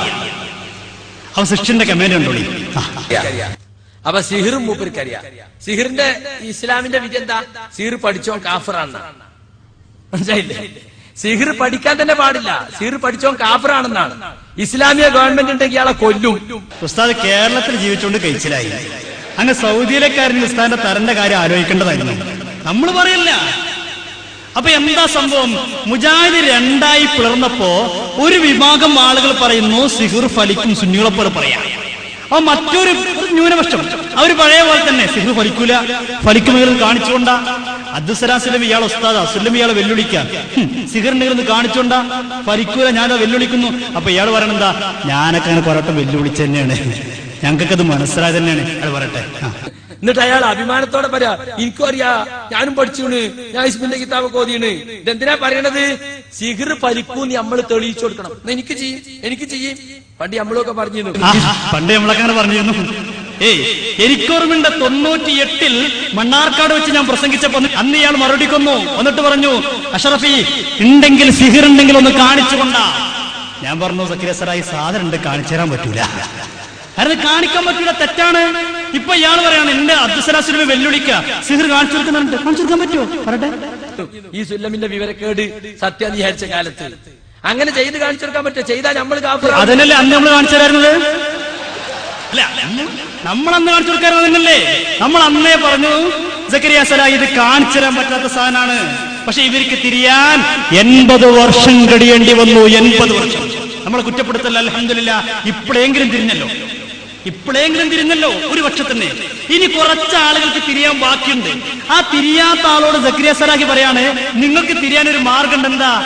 മടവൂർ വിഭാഗമാണ് ഇപ്പൊ തിരിയാതെ നടക്കുന്ന ആളുകൾ. അവർക്ക് തിരിയാൻ നല്ലൊരു മാർഗമുണ്ട്. കോഴിക്കോട്ടെ മടവൂർ വിഭാഗത്തിന്റെ ഏറ്റവും വലിയ ഓഫീസായ മർക്കസുദ്ദാവ. ആ മർക്കസുദ്ദാവയിൽ ഹുസൈൻ മടവൂരും CP ഉമർ സുല്ലമിയും അബ്ദുസലാം സുല്ലമിയും വന്നിരിക്കുക. ലോകത്ത് അറിയപ്പെട്ട സാഹിരികളെ കൊണ്ടുവരിക. എന്നിട്ട് ഒരു സിഹറാണ് ചെയ്തോളി. അപ്പൊ നിങ്ങൾക്ക് മനസ്സിലാകും. നമ്മളന്ന് അങ്ങനെയൊന്നും പറഞ്ഞിട്ടില്ല. എന്തിനാ പാവങ്ങൾ സിഹിർ ചടങ്ങാറാണത്? അദ്ദേഹം പറഞ്ഞു, നമ്മൾ ചെയ്ത് തെളിയിച്ചു കൊടുക്കണം. നിങ്ങൾ തെളിയിക്കും. മർക്കസ് ദഅവയില് CPയും മടവൂരും എല്ലാവരും വന്നിരിക്കുക. ലോകത്തറിയപ്പെട്ട സാഹിര്യങ്ങളെ കൊണ്ടുവരാ. എന്നിട്ട് BC കുട്ടികളൊക്കെ കൊണ്ടുപോവുക. എന്നിട്ട് ഭയങ്കര സിഹിർ ചെയ്യിക്കുക. എന്നിട്ട് ഒന്നും പറ്റാതെ ഇങ്ങനെ ഇരിക്കുക. കണ്ടോ നിങ്ങൾ തെളിയിച്ചോളി. നിങ്ങൾ 2 കൂട്ടരും തെളിയിച്ചോളി. ഞങ്ങൾക്ക് എന്റെ ആവശ്യമില്ല. ഞങ്ങൾക്ക് ഇത്രയുള്ളൂ. ഇത് നന്നാവണം. ഈ പ്രശ്നമൊക്കെ അവസാനിക്കണം. ഇതൊന്ന് ഒന്നിക്കണം. ഇവിടുത്തെ പ്രശ്നങ്ങളൊക്കെ തീരണം. നമ്മൾ അത്രേ പറയുന്നുള്ളൂ. അതിന്റെ പേര് നിങ്ങൾ സിഹിറിനും നമ്മൾ പറയണില്ല. നിങ്ങൾ ആലോചിച്ച് നോക്കും. നിങ്ങൾ 80 വർഷക്കാലം ഈ സമൂഹത്തിനെ തെറ്റിദ്ധരിപ്പിച്ച ആളുകൾ പറയുന്നത്. ഇപ്പൊ സിഹിർ ഉണ്ടെന്ന് മാത്രമല്ല പറയണത്, പലതരം സിഹിറുണ്ടെന്ന്. കിണക്കാള സിഹിറുണ്ട്, പിരിക്കാള സിഹിറുണ്ട്, കൊല്ലാള സിഹിറുണ്ട്, ഭാര്യ ഭർത്താക്കന്മാരുടെ ബന്ധം വേർപ്പെടുത്താനുള്ള സിഹിറുണ്ട്. പലതരം സിഹിറുണ്ട്. ഒരു കാലത്ത് ഇതില്ല എന്ന് പറഞ്ഞ ആളുകൾ പറയുന്നു പലതരം. ആരാ പറയുന്നത്? മുജാഹിദ് പ്രസ്ഥാനത്തിലെ ബുദ്ധിജീവി എന്ന പേരിൽ അറിയപ്പെടുന്ന ഡോക്ടർ സുബൈർ. അദ്ദേഹം പറയുന്നത് രോഗമുണ്ടാക്കുന്ന സിഹറുകളുണ്ട്, ഭാര്യ ഭർത്താക്കന്മാരെ വേർപെടുത്തുന്ന സിഹറുകളുണ്ട്, അതുപോലെ തന്നെ കൊല്ലാനുള്ള സിഹറുണ്ട്, ഇണക്കാനുള്ള സിഹറുണ്ട്. പലതരം നിൽക്കണില്ല. ഒരു കാലത്ത് ഇതൊന്നും ഇല്ലെന്ന് പറഞ്ഞ ആളുകൾ കണ്ട് നിങ്ങൾ തിരുത്തുന്നത് ഒരു വിഷയം. ഇനി നോക്ക് നിങ്ങൾ മറ്റൊരു വിഷയം. ശുദ്ധമായ ഇസ്ലാം വ്യക്തമായി ബോധ്യപ്പെടുത്തിയ മറ്റൊരു വിഷയം കണ്ണേറ്.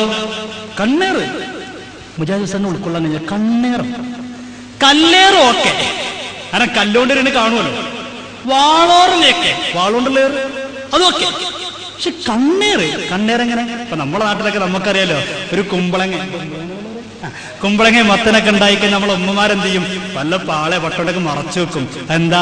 ആരെല്ലാം വയ്ക്കുമ്പോ ഹാവ് നല്ലൊരു കുമ്പളങ്ങ. ശരിയാണ്, സത്യാണ്.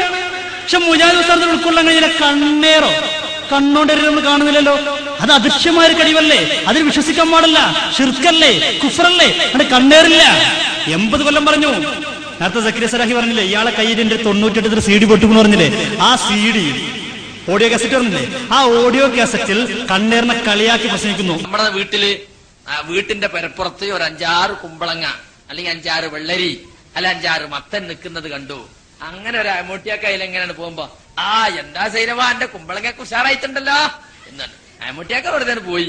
കുറച്ച് കഴിഞ്ഞപ്പോ 1 വീണ് 2 വീണ് ആകെ മത്തം മുഴുവൻ പോയി. ആ മനുഷ്യന്റെ ഒരു നാവേ. എന്നിട്ട് പിന്നെ നാട്ടിലാകെ പാട്ടായി. അമൂട്ടിയാക്ക ഇതിലും വരുന്നുണ്ടെങ്കിൽ നോയിക്കോളുണ്ട്. അതാണ് എന്തെങ്കിലുമൊക്കെ ഉണ്ടായാൽ നമ്മളെ ആളുകൾ അപ്പൊ എന്തെങ്കിലുമൊക്കെ ഇട്ട് മറച്ചു വെക്കും. എന്തെങ്കിലും ഒരു മത്തൻ ഉണ്ടായാൽ അതിന്റെ മുകളിൽ പട്ടയും പാളയൊക്കെ കൊണ്ടുവന്ന് വെക്കും. എന്തിനായി? കണ്ടാ വല്ലോനും പറഞ്ഞളയും. അപ്പൊ നാവേറ് തട്ടും. നാവ് കൊണ്ടുള്ള ഏറ്. കല്ലുകൊണ്ടുള്ള ഏറും വാളുകൊണ്ടുള്ള ഏറും ഒക്കെ കേട്ടിട്ടുണ്ട്. നാവ് കൊണ്ടുള്ള ഏറുണ്ട്. നാവേറ്. കല്ലുകൊണ്ടുള്ള ഏറും വാളുകൊണ്ടുള്ള ഏറ് കേട്ടിട്ടുണ്ട്. നാവുകൊണ്ട് കണ്ണുകൊണ്ടറിയാം. ഉൾക്കൊള്ളാൻ കഴിയുന്നില്ല. പറയട്ടെ. പിന്നെ കണ്ണുകൊണ്ടുള്ള ഏറുണ്ട്. അതാണ് കണ്ണേറ്. ഇങ്ങനെ യഥാർത്ഥത്തിൽ അവിടെ നമ്മൾ ഖൈറും ശർറും അള്ളാഹു ആണ് ചെയ്യുന്നത് എന്നുള്ള വിശ്വാസത്തിന് ഘടകവിരുദ്ധമാണ്.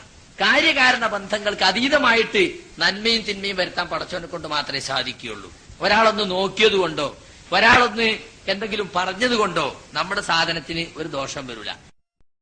കണ്ട നിങ്ങൾ 80 വർഷക്കാലം പ്രസംഗിച്ചതാ. കണ്ണേറ് ഫലിക്കൂല. ഒരാൾ നോക്കിയത് കൊണ്ടോ പറഞ്ഞത് കൊണ്ടോ നമ്മുടെ സാധനത്തിന് ഒരു കേടും പറ്റൂല. 80 വർഷം പറഞ്ഞു.